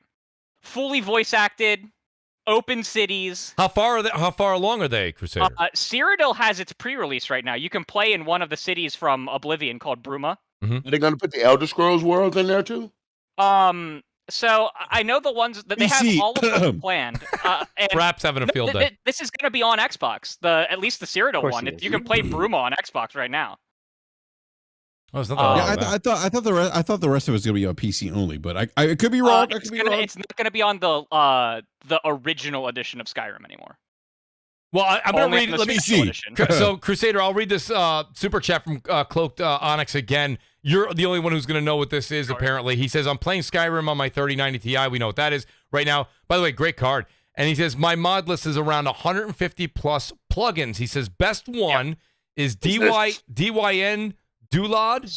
So, do you guys know what a lot is in a game? A level of detail. So, like when you get closer to an object, it becomes more and more detailed. Yeah, the LODs. Yeah. LODs like Unreal Engine. It allows you to change the LODs dynamically in the game, and it allows you to sync it up with other mods. So, like all of the LODs kind of line up and look the same together. Okay. It is a fantastic plugin. You have to rerun it like every time you add new mods, but like it builds custom everything for your go through. Modders are nuts. They create the coolest plugins to make your experience better. Now, see, I gotta say, have you seen the mods for GTA 5? But let me say this. So let me say this, and BRAP, you may be on something with GTA 5 as well. That's fine. But I want to say something with Crusader. PC is the best place to play games. But what Cloaked Onyx is telling me in the super chats, and what Crusader is telling me right now, that is intriguing to me. I don't really care so much for the big head effect. Or, you know what I mean? Or change your character to somebody else. Or we completely took this out of the game and put you into this just because it's goofy. Like, that to me, what you just said, Crusader, is like, it's the condiments on the sandwich, right? I mean, it sounds like the sandwich needed it. It sounds like it makes it better. Like Stadia with a better shot on that. Talk is gonna make hold up, Dark. I'm gonna hit you with a better shot. Do you know there are mods where you can play Skyrim with a friend together? Skyrim together. Oh boy! Who gives a fuck? Dark. So you knew about that one? Hey, Crusader, you knew about that? Who fucking cares? It's very buggy. PC, man. I don't care. Why? I don't. So wait, all right. So let me do this. I got T-Rock here. T-Rock is definitely upset. T-Rock must be working a double. I love T-Rock. He says Apple's like being trapped in 2010. Upside down smiley face. T-Rock, have a drink, will you? It's not that bad. T-Rock, your name is Mooch. It's pretty bad. Apple's pretty bad, man. I'm sorry. I love it. All right. Anyway, Samsung rules, buddy. That's a me problem. That's fine. It's fine. I mean, it's fine. I've seen my friends play Sekiro 4-player co-op. Oh, see now, I just can't get around that. Hey, Crusader, like I can't get around that. Like I love the mod community in PC, but like that's where I draw the line. That's what I'm saying. All the other Souls games you can play up to 4-player co-op with the summons. You can play with the bosses like that. That's true. That's a good point. But Sekiro wasn't designed that way. Sekiro, though. Sekiro was not designed that way. Sekiro is really right. That's my point. Sometimes the way that the game is designed by the developer, don't ruin the essence of the game. Make the game better, sure, but make the game like 4 people playing Sekiro, you're gonna demolish everybody, aren't you? I mean. Oh no, it scales. It does scale. Okay, all right. So you can scale it. Okay, that's key. Yeah. All right. I appreciate that. How long do you guys go in the rec shop per se? How long do you guys spend a week fucking modding your games? Because zero it sounds like you right now. Me zero. How much? Than you do actually playing the games. I'm just saying. Skyrim. It doesn't take that long. It took me a week to get my Skyrim, like my full list up and running on my new PC. But then I played it for a month straight. Yeah, but I was gonna say Crusader, but it was worth it though, right? Yeah. Yeah, exactly. That's the great about PC. Wait a minute. That's a week. Yeah. It took a week to put the mods together. What? I was he had to reinstall it. Make sure stuff was he was testing stuff. Yeah, you got a new card. Yeah. Like if I was helping you build my identical list, it would take maybe a few hours. Okay, Crusader, I can get around that. But nightmare. It sounds like a job, right? Yeah, it's like a job. This is why I don't play on PC because PC is a freaking job, dude. Optimus, you just sit there. Oh my god, I'm gonna get my. Let me get him, Brad. Let me get him, Brad. Yo, Optimus, Brad. Let me get him. It's an enthusiasm. No, you're not gonna get me. Let me get him. Man up. Man up We for all what? got For what? Correct, For man. what? He's real. I know I you're could just afraid go of out, it, but buy you'll a be okay. console, and not have to worry about Josh Ayers. It's not the same thing, Optimus. It's enthusiasts, man. You know, listen. It's not the same thing. Josh, it looks like the same fucking thing to me. I'll tell you that. Josh Ayers says, it's like your mom. He says, absolute power corrupts absolutely. So shout out to Cloaked Onyx. He comes back. He says, I'll send you some of my Skyrim screenshots on Twitter later on today. Cloaked, please do, buddy. I'm very interested to see what you got going on. I will say this, like to Crusader's point, though, I will say the mod community for Bethesda is actually pretty great. It's actually listen, really we've got a great segue here, and we've got the Crusader here, and I want to hear what Crusader's got to say about Xbox Bethesda Showcase before we end the show. So, what are we expecting here next week, guys? I mean, I say it's a little more than a week away. Here it is, Friday the 3rd. We're looking at the 12th. Okay, so it's next Sunday. What are we talking about here, Crusader? I know you've been that one tweet you have there with all of the names of the companies and the guaranteed and some possible projects going on under them has really blown up. What do you think, buddy? I mean, what are we going to see next week?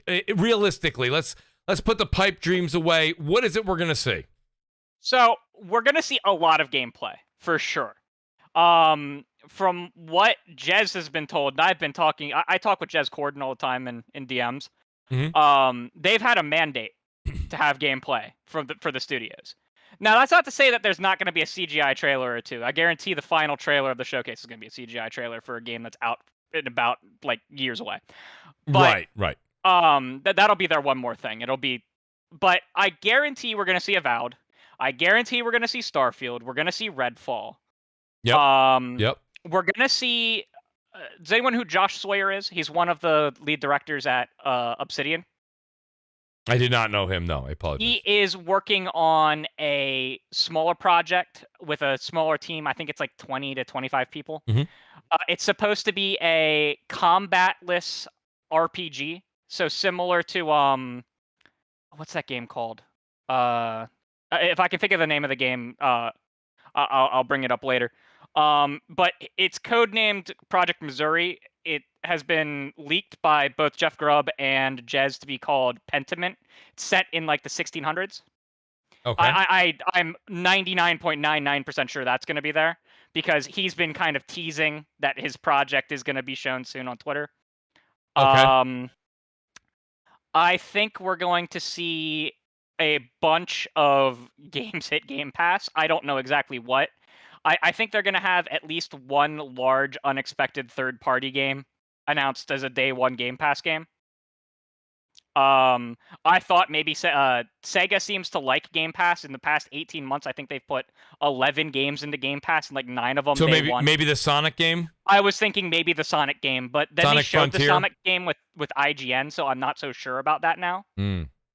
I thought that was a well, everybody's saying chance. Crusader. Everybody's saying that because of the delay of Redfall and because of the delay of Starfield, you know, Xbox is pretty much on the hook. They gotta go grab some third-party stuff and throw it in there this year.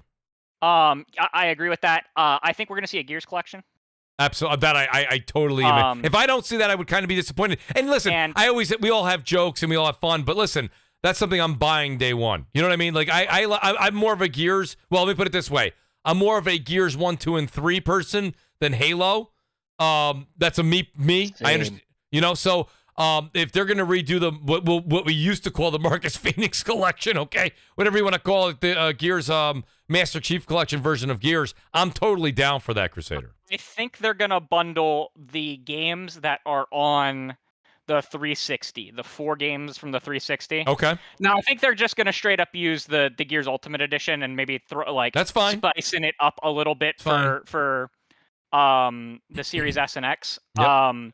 But I believe they're doing that because they want to slowly close down the 360 servers. We saw them do it with the Halo games, and if you migrate all of those games multiplayer into one core structure like they did with MCC, they can more or less do that. Because now that you cut a lot of overhead that way, you take down like 4 separate server structures that are on 4 different like architectures because they all released at different times, and you migrate them all into one server architecture that is going to host basically 4 games in one.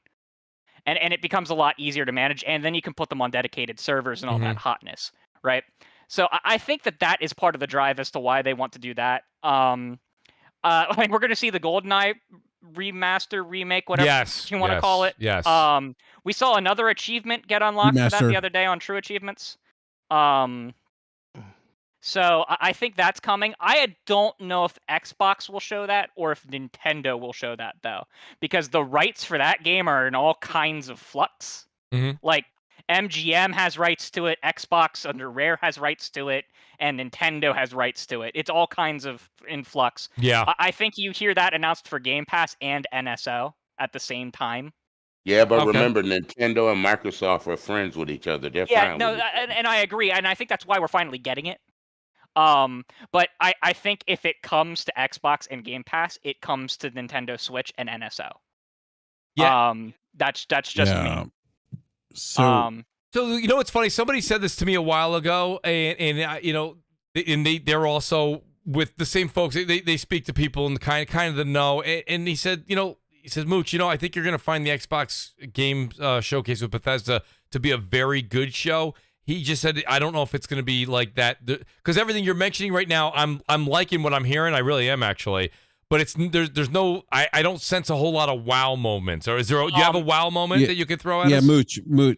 So I've heard that there's not going to be wow moments to this show. It's going to be okay, but not. I mean, so far with what Crusader said, I'm excited to watch. And that's fine. But there's not going to be any wow moments with the show. What would be a wow moment for you though, Brad? Which is for me, Indiana Jones. It's kind of disappointing for Xbox in a way, because it's like, and this goes back to my previous criticism with them about the lack of pipeline and not having things to make games like what is it, Starfield and Redfall, the delays there, like there's no other games that kind of like make those delays kind of like the impact of that less, right? There's nothing there, and I don't think there's gonna be anything here for this E3 show. They're gonna show the games they announced previously. They're gonna show gameplay, which Crusader mentioned, but it's not going to be what I. Well, wait, there's not going to be a mic drop. So I hear you there, but from what I've heard, right. What I've heard. I think Avowed is gonna wow more people than not. I think it will, but we know about that game already, though. Like, sure. Why are we already? Like, we know about that. Thinking about games we know about already. Why can't we be surprised with games that we don't know about? I do think that there is a good chance. There are 3 big games that I don't know if they will have gameplay for them, if they're too far out or not. But Project Midnight from Compulsion, which is supposed to be a third-person action-adventure horror-ish like game. Okay. We don't know a lot about it besides that, and that's actually all officially announced stuff. So, except for the code name. The code name's not public. Correct. But I think that game will be shown. I don't know if we'll see gameplay for it or not. I know that there's a playable build of it. I don't know how refined that playable build is, because playable doesn't mean it looks like God of War 2018. No, understood. But that's. But do you think we're going to see? I didn't notice. I noticed you haven't mentioned Hellblade, and maybe you didn't finish it. But I haven't heard. Are we going to see Hellblade 2? No. I don't know. We're not I'd going to lean yes. I would lean yes. But that also might not be at the Xbox showcase. They've loaned that game out several times now to Jeff Keighley. That could be at Jeff's show because they're a partner with Jeff. Okay. It's hard to say what they're gonna have at X, Y, and Z place. Project Cobalt's probably another one they could show. I think that game's gonna come out sooner rather than later. It's In Exile's steampunk first-person RPG game that's kind of, I've heard described, similar to in structure like BioShock. Okay. But more RPG-like. Okay. And the game that I've heard like 800 different rumors for, the untitled game from Roundhouse Studios. They were previously Human Head Studios. I've heard everything from it's a third-person action adventure Planet of the Apes game. I don't believe that one. To it's a PvEVP Marvel game. That one I believe a little bit more. What's the EVP? So PvEVP means it's players versus players, but there's also like AI that are in the way. So think like Titanfall.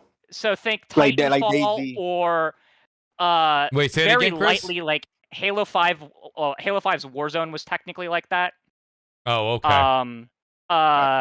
Destiny 2's Gambit is a PvEVP mode. Those are all very different ones. Right. DayZ. Yeah, that's what Chris just like said. That. Yeah. So I think that we know nothing about Roundhouse, like nothing about what they're making or like their structure. I think Forza Motorsport's going to be there. Definitely better be there because I'm downloading that. I think day one. I think Forza is going to be the big showpiece there, but I got to be honest with you guys. Like, I don't like from what I've heard. There's not going to be anything that. And again, I always go back to the Xbox marketing with the Series X console. I think if you're looking to be blown away with a next gen game outside Forza, it's probably not going to be this show. Yeah, the only one that I would say has a huge chance is Avowed. I've heard some really incredible things about how it looks visually. I think it's time for them to show Fable. Fable would be They nice. didn't have nothing else to show. Listen, they need to show Fable would And be. Avowed would be great, by the way, if they could show that. But I think they're going to see a show about Microsoft. Yes. But based on Microsoft's history, I'm not convinced that that's going to happen. I think I hope I'm wrong. But I'm just not. Evidently, they wanted to show gameplay for it last year, but because of Take-Two's fuck up with saying that they had the rights to Outer Worlds had to be shown last year. Really? And that's yeah, well, it wasn't Take-Two. I'm sorry, it was Private Division, which is that's fine. Take-Two company. Okay. And that's fine. I'm just not convinced that Microsoft has been good at marketing that Series X console. I hope I'm wrong. I have something. I have a crazy idea. I mean, I disagree with you, BRAP, because I mean the console is selling pretty well, dude. You know, like marketing wise, probably marketing like the games. I'm not saying it's not selling well. Okay. I have a prediction based on something about a few years ago that was rumored that would be cool since we don't have a Titanfall coming anytime soon. Microsoft, call me crazy, will now announce a Mechassault. I think that it's been in the rumors for a while being developed. So another one would be Armored Core. Oh, that would be so sick. We don't know what From Software's next game is going to be, so an Armored Core being announced on stage would be pretty sick. I don't think they're going to show anything from Software. No, my understanding is From Software's next game is a Sony game, but so. Yeah, I don't know. See, I'm sitting here and I'm just listening to what Crusader's saying. I hear BRAP, and I'm just sitting there, and it's funny because as I hear Crusader, Crusader's done a great job of actually making me excited to watch the show even more than I was. But I do understand where the person I spoke to said it's a good show. Not sure if you're gonna have. I think they have to have something at the end, like you said, even if it's CGI. I've heard, they need a wow it's a good show in terms of content, but not a wow. Project Tatanka could be there too. I don't know if you guys have heard of that. It's I have heard of affinity it. Mode. Yeah. It's the certain affinity mode that's supposed to be like a cross between a battle royale and Warzone 2.0. The Halo Warzone, not Call of Duty's Warzone. Right. And that could be there, and that could launch this fall. Here's a big one. If they announce co-op is now available for Halo Infinite. They said it's not coming until August. I know, but I'm just putting it out there. They've also said that. Well, I don't know. I know what they said. I don't think you're. Microsoft has a tendency to pull the wool over every people's eyes sometimes. It would be cool if they announced like an open beta for Project Tatanka, because it is Season of the Lone Wolves. Yeah. I think the big wow factor that for me would not be a big wow factor, but I could see a lot of people being excited is what you said, Crusader, when they're going to have their moment about Game Pass. When they get into their Game Pass and this is what's coming and this is what you can play now, I think they're going to have a couple of like bigger titles than people are expecting. Actually, I'll be honest with you, I think they're bigger titles than even Xbox was expecting to have to say, but because they don't have anything this year, they got to fill the gap. So they're going to have something there, and I think that's going to be the wow moment. Now, again, for gap, me... like Artemis's mom. Oh, jeez. I knew that's all right. Empire 4 could come to console. I know that's not a big thing. Say for, it again? I don't know. I'm sorry. Age of Empires 4. Oh, yeah, that's... Well, you lose me Oh, on we that one. already know that's coming. Yeah, I mean, that's fine. I know that I gotta means- say, I loved Age of Empires. That was actually Age of Empires. It was... I love it on PC. It's great. That's an Age of Empires in RTS, right? Yeah, Yeah, it Age is of RTS. Mythology has also actually they've been great, by the hinting way. that they're bringing back Age of Mythology, which is Age of Empires but like Greek, Egyptian, Norse mythology. I think they'll announce Saints Row 4 in Game Pass day that one. would be big. Oh, I That would be could big. totally see Saints Row 4. I could see Gotham Knights going into Game Pass. I don't see Gotham Knights, not yet. Maybe Well, the only reason like I say that, 6 months you later. only have a... You mean Saints Row 4? You mean the new Saints Row? Yes. Yeah, what that's he- coming that's- out yeah. in That's what he meant. August. Yes. I was like, because there's already a Saints Row 4. No, Yeah. it's not out Sir there. X-Man, am I gonna have to call your nurse again, dude? Tell her, come get you. You know which one I'm talking about. I'm talking about the Oh. new one coming out, dude. Sir X-Men's like 80 years old, though. Um, You know. I know. I I got know. 24 He's like more 80, years before I hit 80. Don't make me older than I ain't right now. There was a rumored Shadowrun reboot. Oh yeah, I can't. Oh, I love Good shit, Shadowrun. Well, Well, there's the Shadowrun trilogy. I know that. Yeah, the for sure. trilogy's coming. Isn't it coming to Coming. Game Pass? I think Correct? so. Yeah. Yeah, so like announcing a new Shadowrun game and being like, yeah, and the older ones are going to be on Game Pass next week. That would be, I could see that. That would be dope. There's a bunch of like AA games that could be announced. Yeah. Project Dragon is supposed to be like an MMO light like Destiny. That's from IO Interactive. Project Shaolin, which is Brass Lion Entertainment. They're a new RPG studio. It's supposed to be, they've described it as an anime art style ARPG, so more along the lines of like a Diablo. And Hey, I just thought Wu-Tang about Clan's something. supposed to be doing the music. Hey, Ubisoft is secretly working on a Splinter Cell. So if That could- Microsoft could pull that trigger at Yep. their show and say it will be released on Game Pass when the game is finished. No date, just say date will be put out later. Well, I'll say this much. That would be great. I It's think not what happening. Crusader's know. saying is more or less not everything I've heard, but a lot of what I've heard. And I think Crusader's onto something. I really do. I think I really do, Crusader. I think you're spot on. I'm I think excited for the there's show. probably Just one a or two. wish list. That was a wish There's list. probably no Crusader knows a little bit more than a wish list. I think when it comes down to it, that I think we're still going to have one or two things that we don't know that we didn't discuss tonight. And So, here, I'm just gonna put in chat for you guys. okay, Put a we got- link to it. That way you Appreciate didn't that. say it.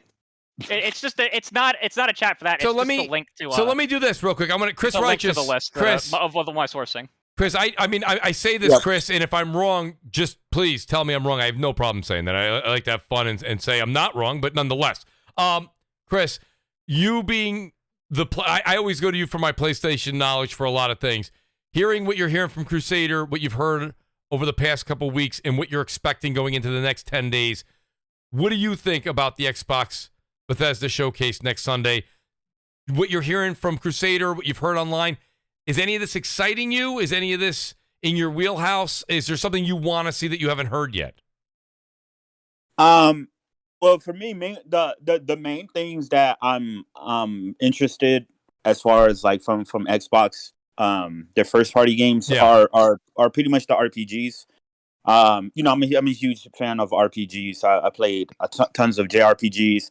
I played a bunch of Western RPGs as well, before in the past and stuff like that.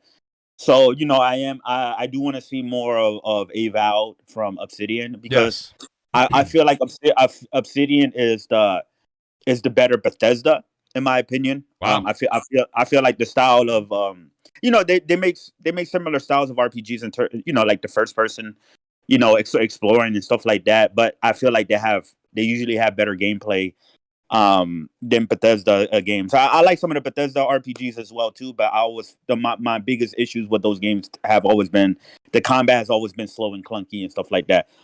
Huge Fable fan, especially 1 and 2. 3 was horrible, but I really enjoyed the first 2 games. I thought they were ahead of their time in terms of the how well you can interact with, like, the people. You can get married, you can get herpes, and all this sorts. Right, It's right. crazy, right? It's like, it was like a crazy ass video game at its time. So I definitely I hope we see actual gameplay of that. I know there's been a little bit some things going on in the background that a little bit lack of experience or whatever. I hope that they're able to pull through whatever trouble development from what we hear so far with that, because I do want this Fable to come out, and pretty much, I mean, that's mainly thing is usually the RPGs, and I feel like really, other than The Witcher 3 and Divinity Original Sin 2, I feel like a lot of Western RPGs last generation wasn't really hitting that well for me compared to like the 360, where we get Mass Effect and fucking Dragon Age and Skyrim and all that other things. I feel like the roles have been reversed, and the JRPGs have been doing a lot better in terms of the quality, right? So yeah, there's really that, and then whatever. Yeah, just show me some dope ass games that I'm into. A lot of their first party offerings don't really interest me that well. I'm not really into Halo or Forza or Sea of Thieves or anything like that. So I'm not looking forward to anything with like Everwild or anything like that. Right. But yeah, just cool games, gameplay. Shit, even games that will come to PlayStation as well, like some of the third party games and things like that. And I just wanted to. I mean, I am a PlayStation guy, but like I've always been like an overall just gamer. You know what I mean? I haven't had an Xbox in a while because, like I said, like it's not because I'm a loyalist and I hate Xbox or whatever. It's like the gaming outputs haven't really interested me that much from them in years, right? And I definitely want for them to, because I really enjoyed the 360. I picked up the Xbox One at launch. I felt like they had a really great launch with the Xbox One in terms of games, Dead Rising, Killer Instinct, Titanfall, right? And I really enjoyed the Xbox original for what it was for its RPGs, like like Morrowind, Knights of the Old Republic, which is ironically that playing the Xbox last year, I said that because the same question was asked to me. It was like, oh, what would Xbox need to show you for you to buy an Xbox? And I was like, yo, Knights of the Old Republic was like the Final Fantasy VII of like Western RPGs, at least for me. So if they're able to get that as an exclusive again and remake that game and it's exclusive for Xbox or whatever, that would definitely get it. And then 3 months later, that was the first game PlayStation showed. So Jim Ryan was like, Chris, you ain't going nowhere. You staying here. Right, you stay with me. Yeah. Yeah. So, yeah, I mean, just show me a really cool shit that I'm looking at. I'm like, damn, I'll definitely want to buy an Xbox for that shit. For the most part, they really haven't really delivered that. For me personally, right? That's just. But I hope for the fans, they really pull off a really great showcase as well, especially now coming off of what happened yesterday at State of Play. I really hope they just show some dope ass games that people are looking forward to and things that really captivates the style of games that I like to enjoy as well. No, I think you really said it well there. And it's funny because Crusader, I have a lot of great conversations with a lot of Xbox guys throughout the week, and it's like I almost feel like some of the games we kind of talk ourselves into liking. I'm kind of with Chris. Avowed is probably the biggest game that I'm excited for of the batch. Even more than I'm actually personally, I'm more excited for Avowed than Starfield. That's me. I am as well. But I typically like fantasy RPGs more than sci-fi ones because no sci-fi RPG can live up to Mass Effect, as noted by the fact that I have Garrus Vakarian as my icon. Yeah, I noticed you're a bit of a fan. I own the Legendary Edition on every platform it was released. I don't know. I expect to see your name in the credits. Actually, that's how much you're a fan. Yeah. I'm missing 3 achievements on Xbox because one was bugged when I was going through the first time when it had first come out, and 2 require me to go into like another replay. I just platinumed all 3 on PlayStation like 3 weeks ago. Wow, dude. I think I'm the only one. I replay the franchise once a year. Why do I feel like I'm the only one that's his most excited game is motorsports? It's weird. I like you like niche titles, man. That's why. I'm not niche, dude. I play iRacing on the PC. Come on, Sir X, man. You have the steering wheel. You have the whole setup, dude. That's why you're racer. You're into it, dude. You're just into myself personally. I don't care. I don't care. Like GT7, Forza. I don't like it. Like to me, that's just traffic. You'll play a Need for Speed before you play that. I would play a Need for Speed before. Absolutely. I'd play a Midnight Club before that. Give me missions and things to do. I was playing Midnight Club for 3 hours, LA, with my buddy last week, and we streamed it. That game has HDR built in on the Xbox Series X. Optimus, your mom's Midnight Club. Oh God. Well, wait. So Josh airs in the chat. He says, "So Mooch," he goes, "Why do you think Avowed will be good? We haven't seen anything." I don't know if I said that. Let me re-grab my thought. I said I'm more excited for Avowed than I am Starfield, and it's more. And I have to really go and say that I agree with Crusader. It's more of just having the fantasy more world than having the sci-fi. And maybe this is Bethesda's fault, but what they've shown me in their fireside chats so far I'm not overly excited to play.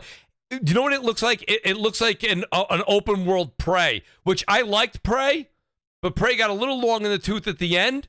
I like the original Prey. I didn't like it's anything like Prey, I'm not saying it's like Prey. I'm saying it just, if you look at the robot and this very static, very sterile like look of everything.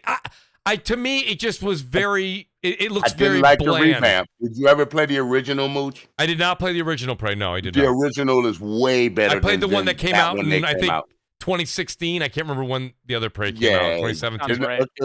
Played on the 360. It's way better than that new one. But I mean, don't get me wrong. I mean, so Crusader, was actually really nice to hear you say that you agreed with that. 17. I'm just more. Was it 17? Okay. I just myself personally would rather. Avowed has my attention, and to answer Josh, I don't have any reason to say that I like Avowed. What did I see? A 4-second glimpse of it, and it was a CGI trailer, so I didn't see anything about it. But if you told me to, I'm not a betting man, but if I had $100, I had to put it down.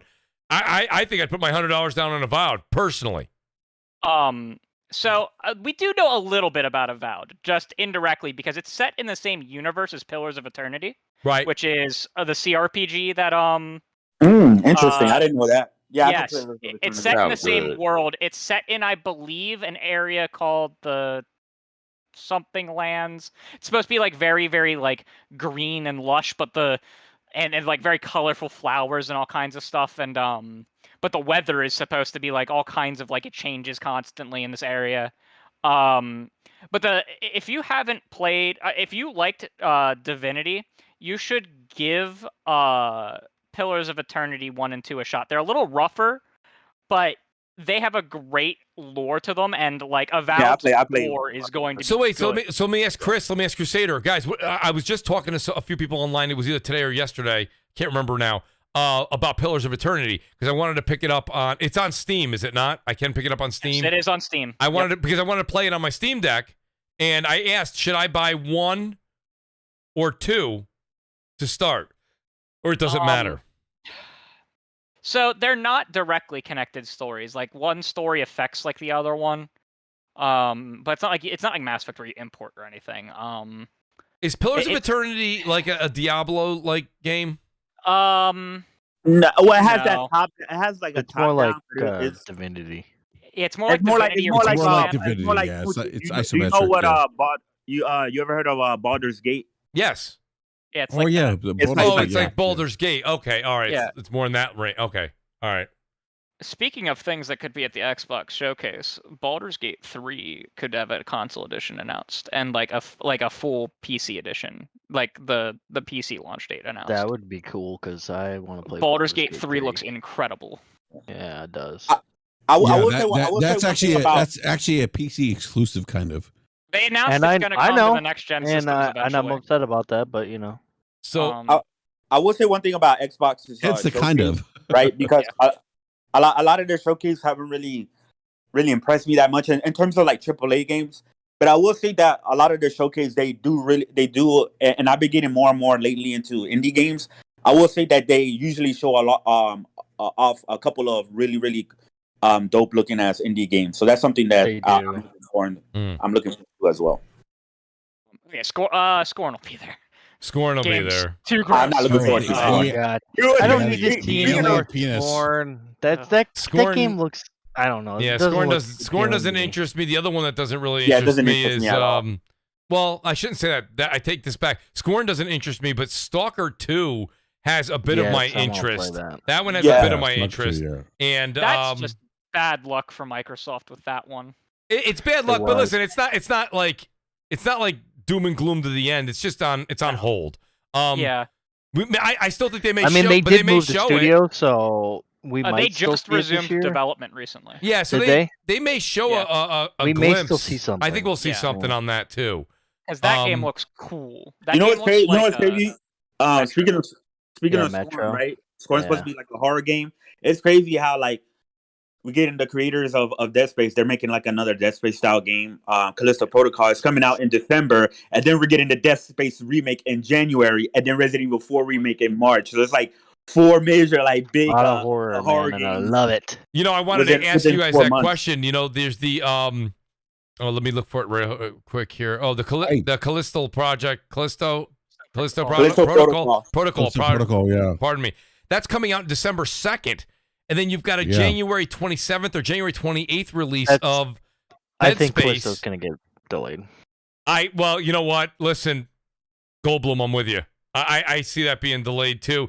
But I was going to say, if it does stick to the December 2nd release date, I don't like, those are such close games to have the Callisto Protocol and Dead Space. They seem like one's a play off each other in the same universe. Is it like when you get done playing that horror space game, you're going to jump right back into a horror space game remake? I almost wish the Callisto Protocol would come out, you know, like spring sometime 2023, because the end of this year, there's always things to play around the holiday anyway. And then you also got to think of Resident Evil 4, though, is coming out in March. So but Resident, as much as that, you can go ahead and say, I'm not trying to make a horror to horror. I guess you could say that's still I'm just saying, kind of, but I just think that the Callisto Protocol and the oh my god, the Dead Dead Space remake are very similar. That's all I'm trying to say. I agree with Mooch. I think it should come out after the Dead Space remake, because it can actually get people more interested in the Callisto Protocol when they find out that, hey, the Dead Space remake, right?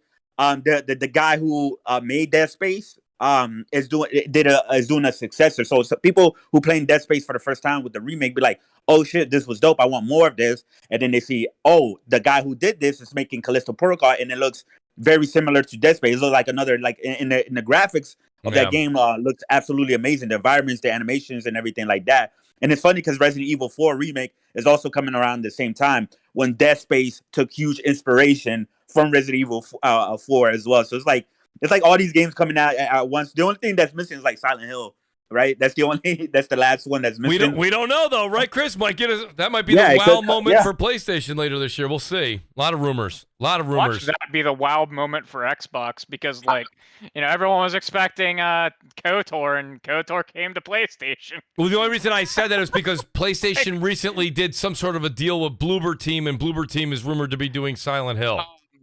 So no, Bloober Team's deal is with Konami. Konami evidently has another game in development. Like, they have 3 Silent Hill projects.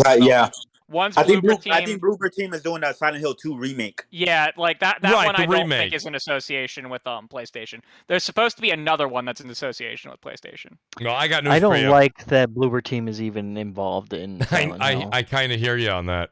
Because their games fucking are trash. There was one good Silent Hill game. I'll die on that hill. With Silent Hill 2. Yeah. Shout out to Jacob Tupua. He asked me, he said, Mooch, did you give your initial thoughts on V Rising? So I have a code for V Rising, and I was going to get to it last week. I did a little research. Because it's in the pre-alpha stage or whatever it is there. It's not pre-alpha. What is PC? You guys are PC guys.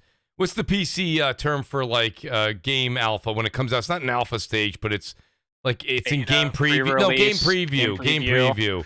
Yeah. So they're all made up terms. They're all made up terms. Exactly. As I say, there's like 20. Sometimes I'm mad about that because Unreal Tournament 4's been in doggone alpha stage since for 7 years, and they still ain't released it, and it looks beautiful. Yeah. I don't know what they're doing. I keep going over there to see what they're doing, and it's beautiful, man. You can melee and everything in the new Unreal Tournament 4 game. But the problem with they just don't put it out. The problem with V Rising's game preview, the problem with that is legitimately that there's no controller support. And I'm not saying that I don't want to do mouse and keyboard, but That's what I'm saying. I hate that. I don't know if I want to do mouse and keyboard because V Rising is much like it's not like a Diablo, but it plays like a Diablo kind of. And I have to play Diablo. With I've seen gameplay of it. Do you really? Yeah. Oh, you played V Rising? I haven't played. Oh, I haven't Dark? played V Rising. No, Dark doesn't play I saw Wait, did gameplay of it. you say you thought it was and watched boring? People gameplay. It looks boring. It looks boring to me. I thought. Well, I mean, I don't like those survival. I don't like any of that crap. Like the survival. Mooch is a zombie person. How about we put yeah, you? it was How about like we put vampires you and zombies. I love how it. about how about we put you in this freaking this arena and you survive and then you get killed as soon as you jump right in. Step out of it. I yeah. hate that shit. It's No, so I stupid. hear you. It's like battle royale. It's the same thing. I hate that The crap. game was wicked intriguing, but I until it gets controller support to answer Jacob's question in the chat, I just haven't gotten into it because I'm not. I know even if I like the game, the fact that it's keyboard and mouse is going to probably set me off the wrong way. So you know what? It's a me problem. That's a me problem. But it's a me problem too. I'm too old for keyboard and mouse now. yeah, I'm just not feeling it. You know, I don't want to get Can't see carpal the tunnel keys. from playing a game. But no, I will say this much though. You know, shout out to Jacob. Also said he's excited for the Quarry. I'm very excited for the Quarry. You know, PlayStation's got to get game gifting. It's mooches around the world know, are frustrated. right? We're so frustrated. I gotta be honest with you. PlayStation doesn't have game gifting. No, they don't have it yet. They have wish. and the way, they have and the wish way- lists. and- The wish list doesn't even work. And It that doesn't where they even are matter, with yeah. a discount code, It does with work a game code, you to might have an a problem extent. trying to get your game. It works. That if the you're game gonna has have the to pay option. us full price for that because we don't accept the gift card for the game anymore. So you got to pay another $60. Oh. Well, nonetheless. But the Quarry is something I'm looking forward to. And actually, guys, I'll announce it here since I have over 300 of you guys still here after 2 hours. Thank you guys. By the way, hit the like button. Please hit the subscribe button before you guys leave. But hear me out. I think I'm going to be over on twitch.tv, same as here. Mooch TV everywhere. Drop the O's for zeros. I am going to be streaming the entirety of the... I wanted to come back with a game that I can actually talk to my audience and enjoy playing the game. And I love my horror game. So I'm going to be streaming the Quarry when it comes out on Twitch. So go over and please not only hit the subscribe button here, but please do follow me over on Twitch. I appreciate it. We always have a lot of fun. Real quick, Mooch. Go you ahead. like horror games, right? Have you ever played Outlast? Yes, So I own Outlast. game. I have That not. is the scariest shit I have Yeah. not you will played it. ever play. Terrible. Game's great. It is terrible game. scary. I That's because you don't like scary games. I like scary games. I like hate scary that game. I heard. Well, that's a The game game's where terrible. It will it's- scare the shit out of you. I heard it does scare Excuse the my shit out of you. I'm gonna. You know what? I'll wait for that one for Halloween. But I do have it in my library. I think I have that on. I have Outlast 1 and 2 on Xbox One and, was better. and PlayStation. I think. They gave them You guys away are on. not Fun, man. Those I like. Give me a fucking weapon. Give me a freaking gun or something. Jesus Christ! Don't give me I that. mean, you've never got a played camera. Silent Hill. I You've hate never that played a stuff. Silent It's so Hill. stupid. Yeah. Well, I did play Silent Hill 2, and I thought it was garbage. So there. You play Little Nightmares? Anyone? Yeah, I love that game. I Yeah, had that's a kids good show game. up at my house trick or treating last year dressed up as the characters from Little Nightmares, and I was like, with the yellow raincoat. This has been I looked at them and I'm like, are you two dressed up as the characters from Little Nightmares? And their faces lit up, and they were like, "You're the first person to get this all night." That's My awesome. nephew I'm dressed like- up as I'm like, this is the greatest thing I've ever seen. Like, kids are coming to my house dressed up like obscure video games. That's awesome. It's funny because my nephew's dressed up as the Hollow Knight dude, and no Yes. one knew who it was. They were like, and I was like, oh, it's the dude from Hollow Knight. And they're like, That's what's so that? cool. That's So so wait, cool. shout out to Talus Gaming who's in the chat. You know, he just said something that I was unaware of. He says the Quarry is like It Takes Two. You have to have two people. You can. It's not mandatory. Almost. It's a super massive game, right? Like, Yeah, it's not. No, it's not like Takes Two. It's I not thought it like was Takes more Two. like Until Dawn. It It is. is, but you can play it co-op if you want to. Yeah, you can play a couch co-op with it if you want to. Oh, It, um, okay. It's not a mandatory thing. Yeah, it makes the game like half as long, but because you're playing as two of the characters at the same time. Understood. Understood. Okay. It's really cool. We do it on Discord every once in a while with my friends, where two of them will be playing and the rest of us will be silently watching them. like fuck up. It's hilarious. I think I'm gonna stream Condemned when I get an off day. I don't think a lot of people have ever really seen Condemned to know how good that game really was. I remember, cause I played it on the 360. I remember that shit. That game was awesome. Two. I've heard that game a few times now, Sir X-Man. Yeah, it was real. Never played Condemned, dude. It's right up your alley with horror zombies. Was that a 360 game? Condemned is good. Yeah. Yeah. Oh yeah. Yeah, that was like a year one. Condemned is probably one of the. It was like a year one 360 game. Really? Yeah, okay, yeah. So good. It's one of the few horror games that I actually beat. What kind of horror? Is it action horror? Yeah, it's more a little bit of everything. Action, horror, puzzle solving. It's good, dude. Well, listen, dude, I'll be honest with you. It's not the first time I've heard it, but it's definitely I have not played that game. It's a great game. Does it play? Let me ask you this: Does it play well for its age or not? Didn't age well? Yes, it still plays well for its age. I don't know. I haven't played it. I have recently. I got the disc right when they made it backwards compatible because they didn't have digital at the time, but I had the disc and I uploaded it so you can get it digitally now.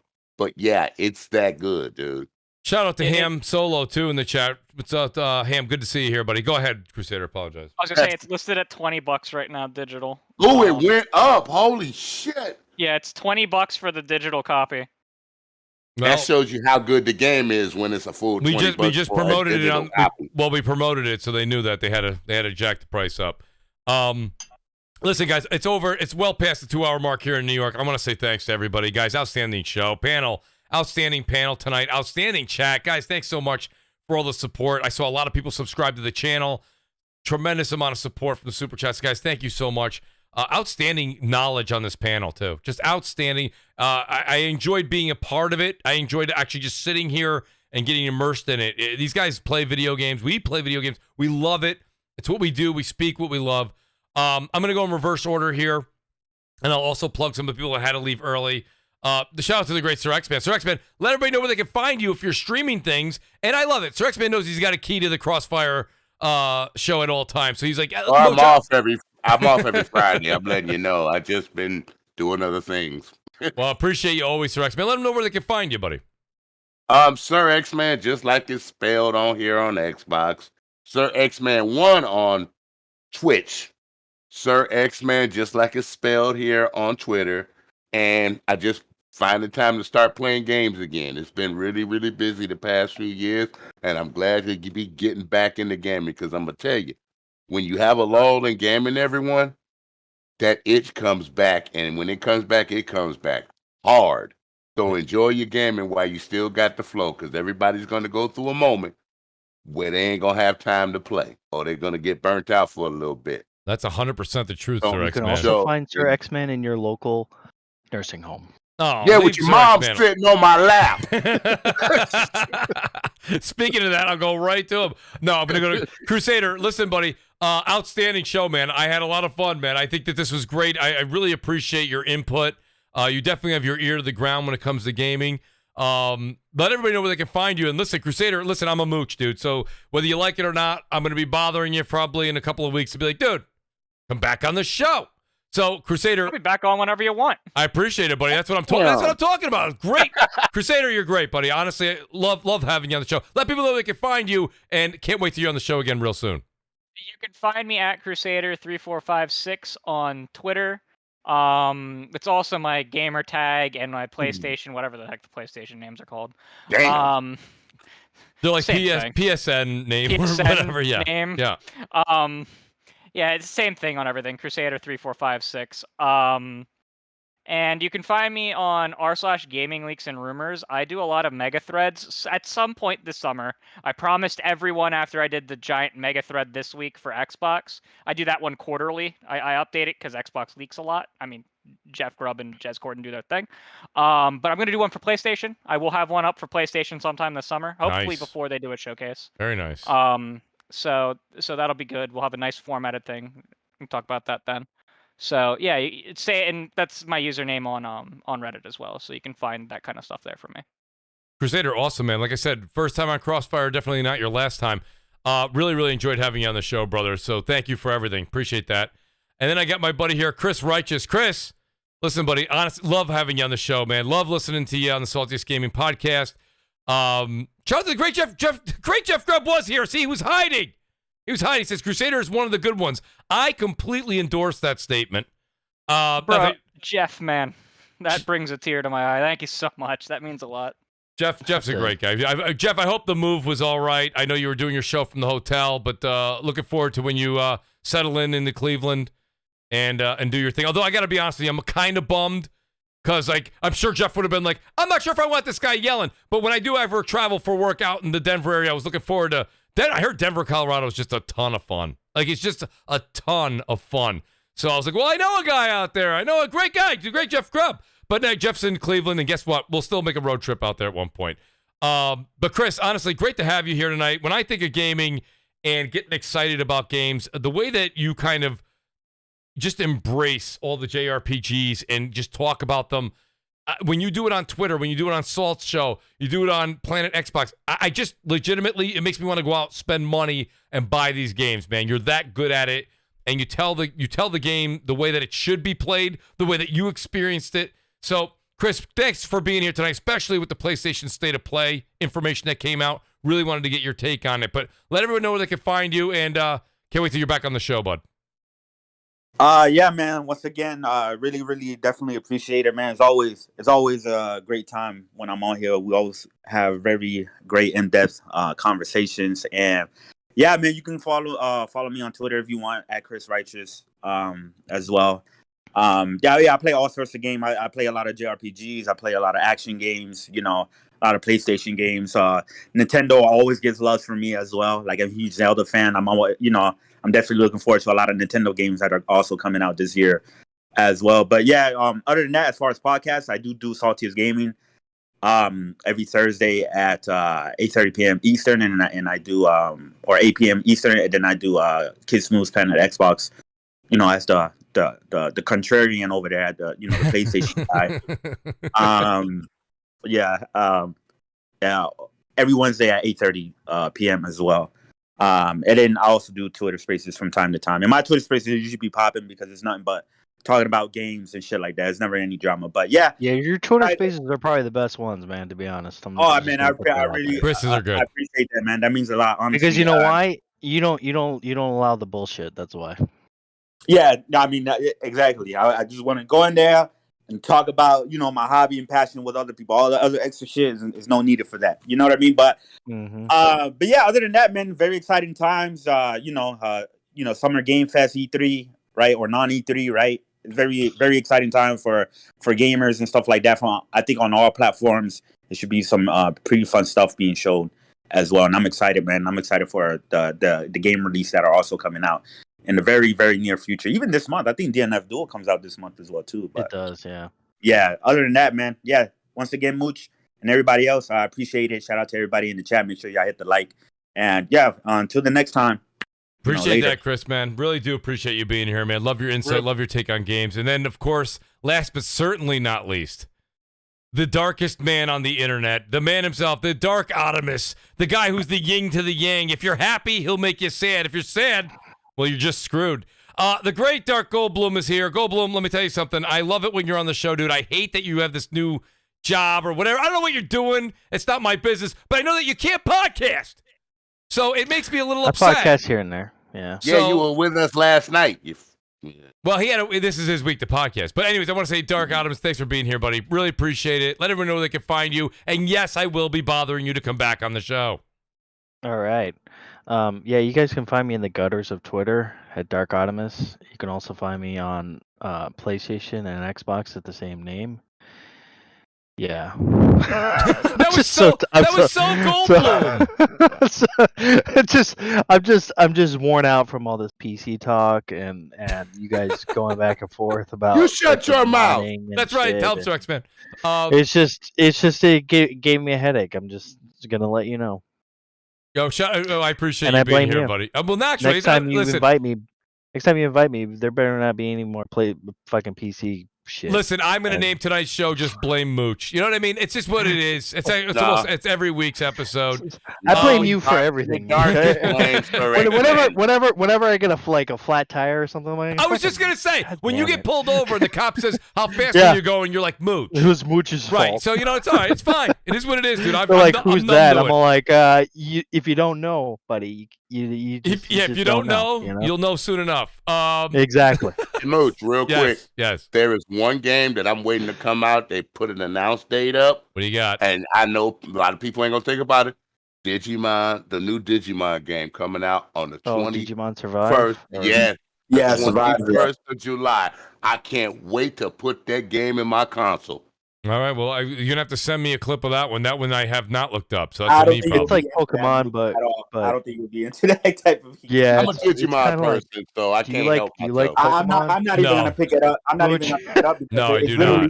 You're going to like that one. It's going to be an RPG. You're not going to like that They're making it an RPG-based game this time. It's cooler than Pokemon because, they're kind of more like badass creatures looking, but it's very similar to that. No, you want an actual hardcore, like mature rated Pokemon game, Shin Megami Tensei. That's that was a great game. That was using the god, like the different ancient Persona gods, 5. like that. Yeah, Persona 5 as well. Yeah, but I like Digimon, so that's why it works for me. I played the last Digimon game on the 360. Me and my kids loved it.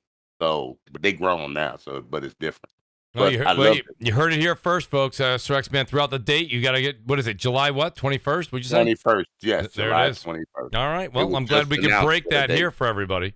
I want to say this, but I want to say thanks to everybody, man. Awesome show. Shout out to BRAP. He had to leave early. It's Basement Radio Arcade Podcast. It's BRAP_podcast on Twitter. Crap had to leave early tonight. Crap will be back next week. I apologize, guys. We'll get the Crap Gamer back on here. We'll get it all fired up. And we'll have actually, me and Crap are doing the Xbox and Bethesda Showcase. We're going to be doing and we're going to have a couple special guests with us as well. So we're going to be doing a pre-show, a live show, and probably a post-show. We're going to go through the whole thing. It's one of those long, exhausting days. That's what E3 is all about. E3 time, if you will, in air quotes. So we'll be doing that next Sunday. So go over and check out it's Crap Gamer Reviews over on YouTube, and it's _Crap Gamer on Twitter. And don't forget, Xbot448 is working this Friday. He was here with us last week. He's not here this week. He'll be back next week. And it's Xbot448 everywhere. You guys know the great Gaming Forte who's in the chat. It's gaming_Forte on Twitter. Guys, listen, awesome show. Please, again, hit the like button on the way out. Please hit the subscribe button. Hit the join button. Become a Mooch Maniac family member. We really appreciate it. And remember, twitch.tv, Mooch TV. It's leave the O's out, zeros. No O's, just zeros. Couldn't do the O's. Someone took it. Somebody took it like 20 years ago. It's what it is. I just roll with the punches. That being said, guys, enjoy your weekend. Season 3, The Boys, Episode 3, Obi-Wan. Yes, sir. And the Mets are playing in Los Angeles tonight. We're going to beat those LA guys. Sorry about that, Goldblum. You're not. He says. You're really not. Shout out to Cloaked Onyx, too. I got the pictures, buddy. Thank you, Cloaked, and I appreciate the follow on YouTube the new and Twitter. Orville episode on Hulu. Oh, it was good. There it is, folks. Okay, guys, next Friday, 7 p.m. Eastern Time. Peace out. Good night. Enjoy your evening.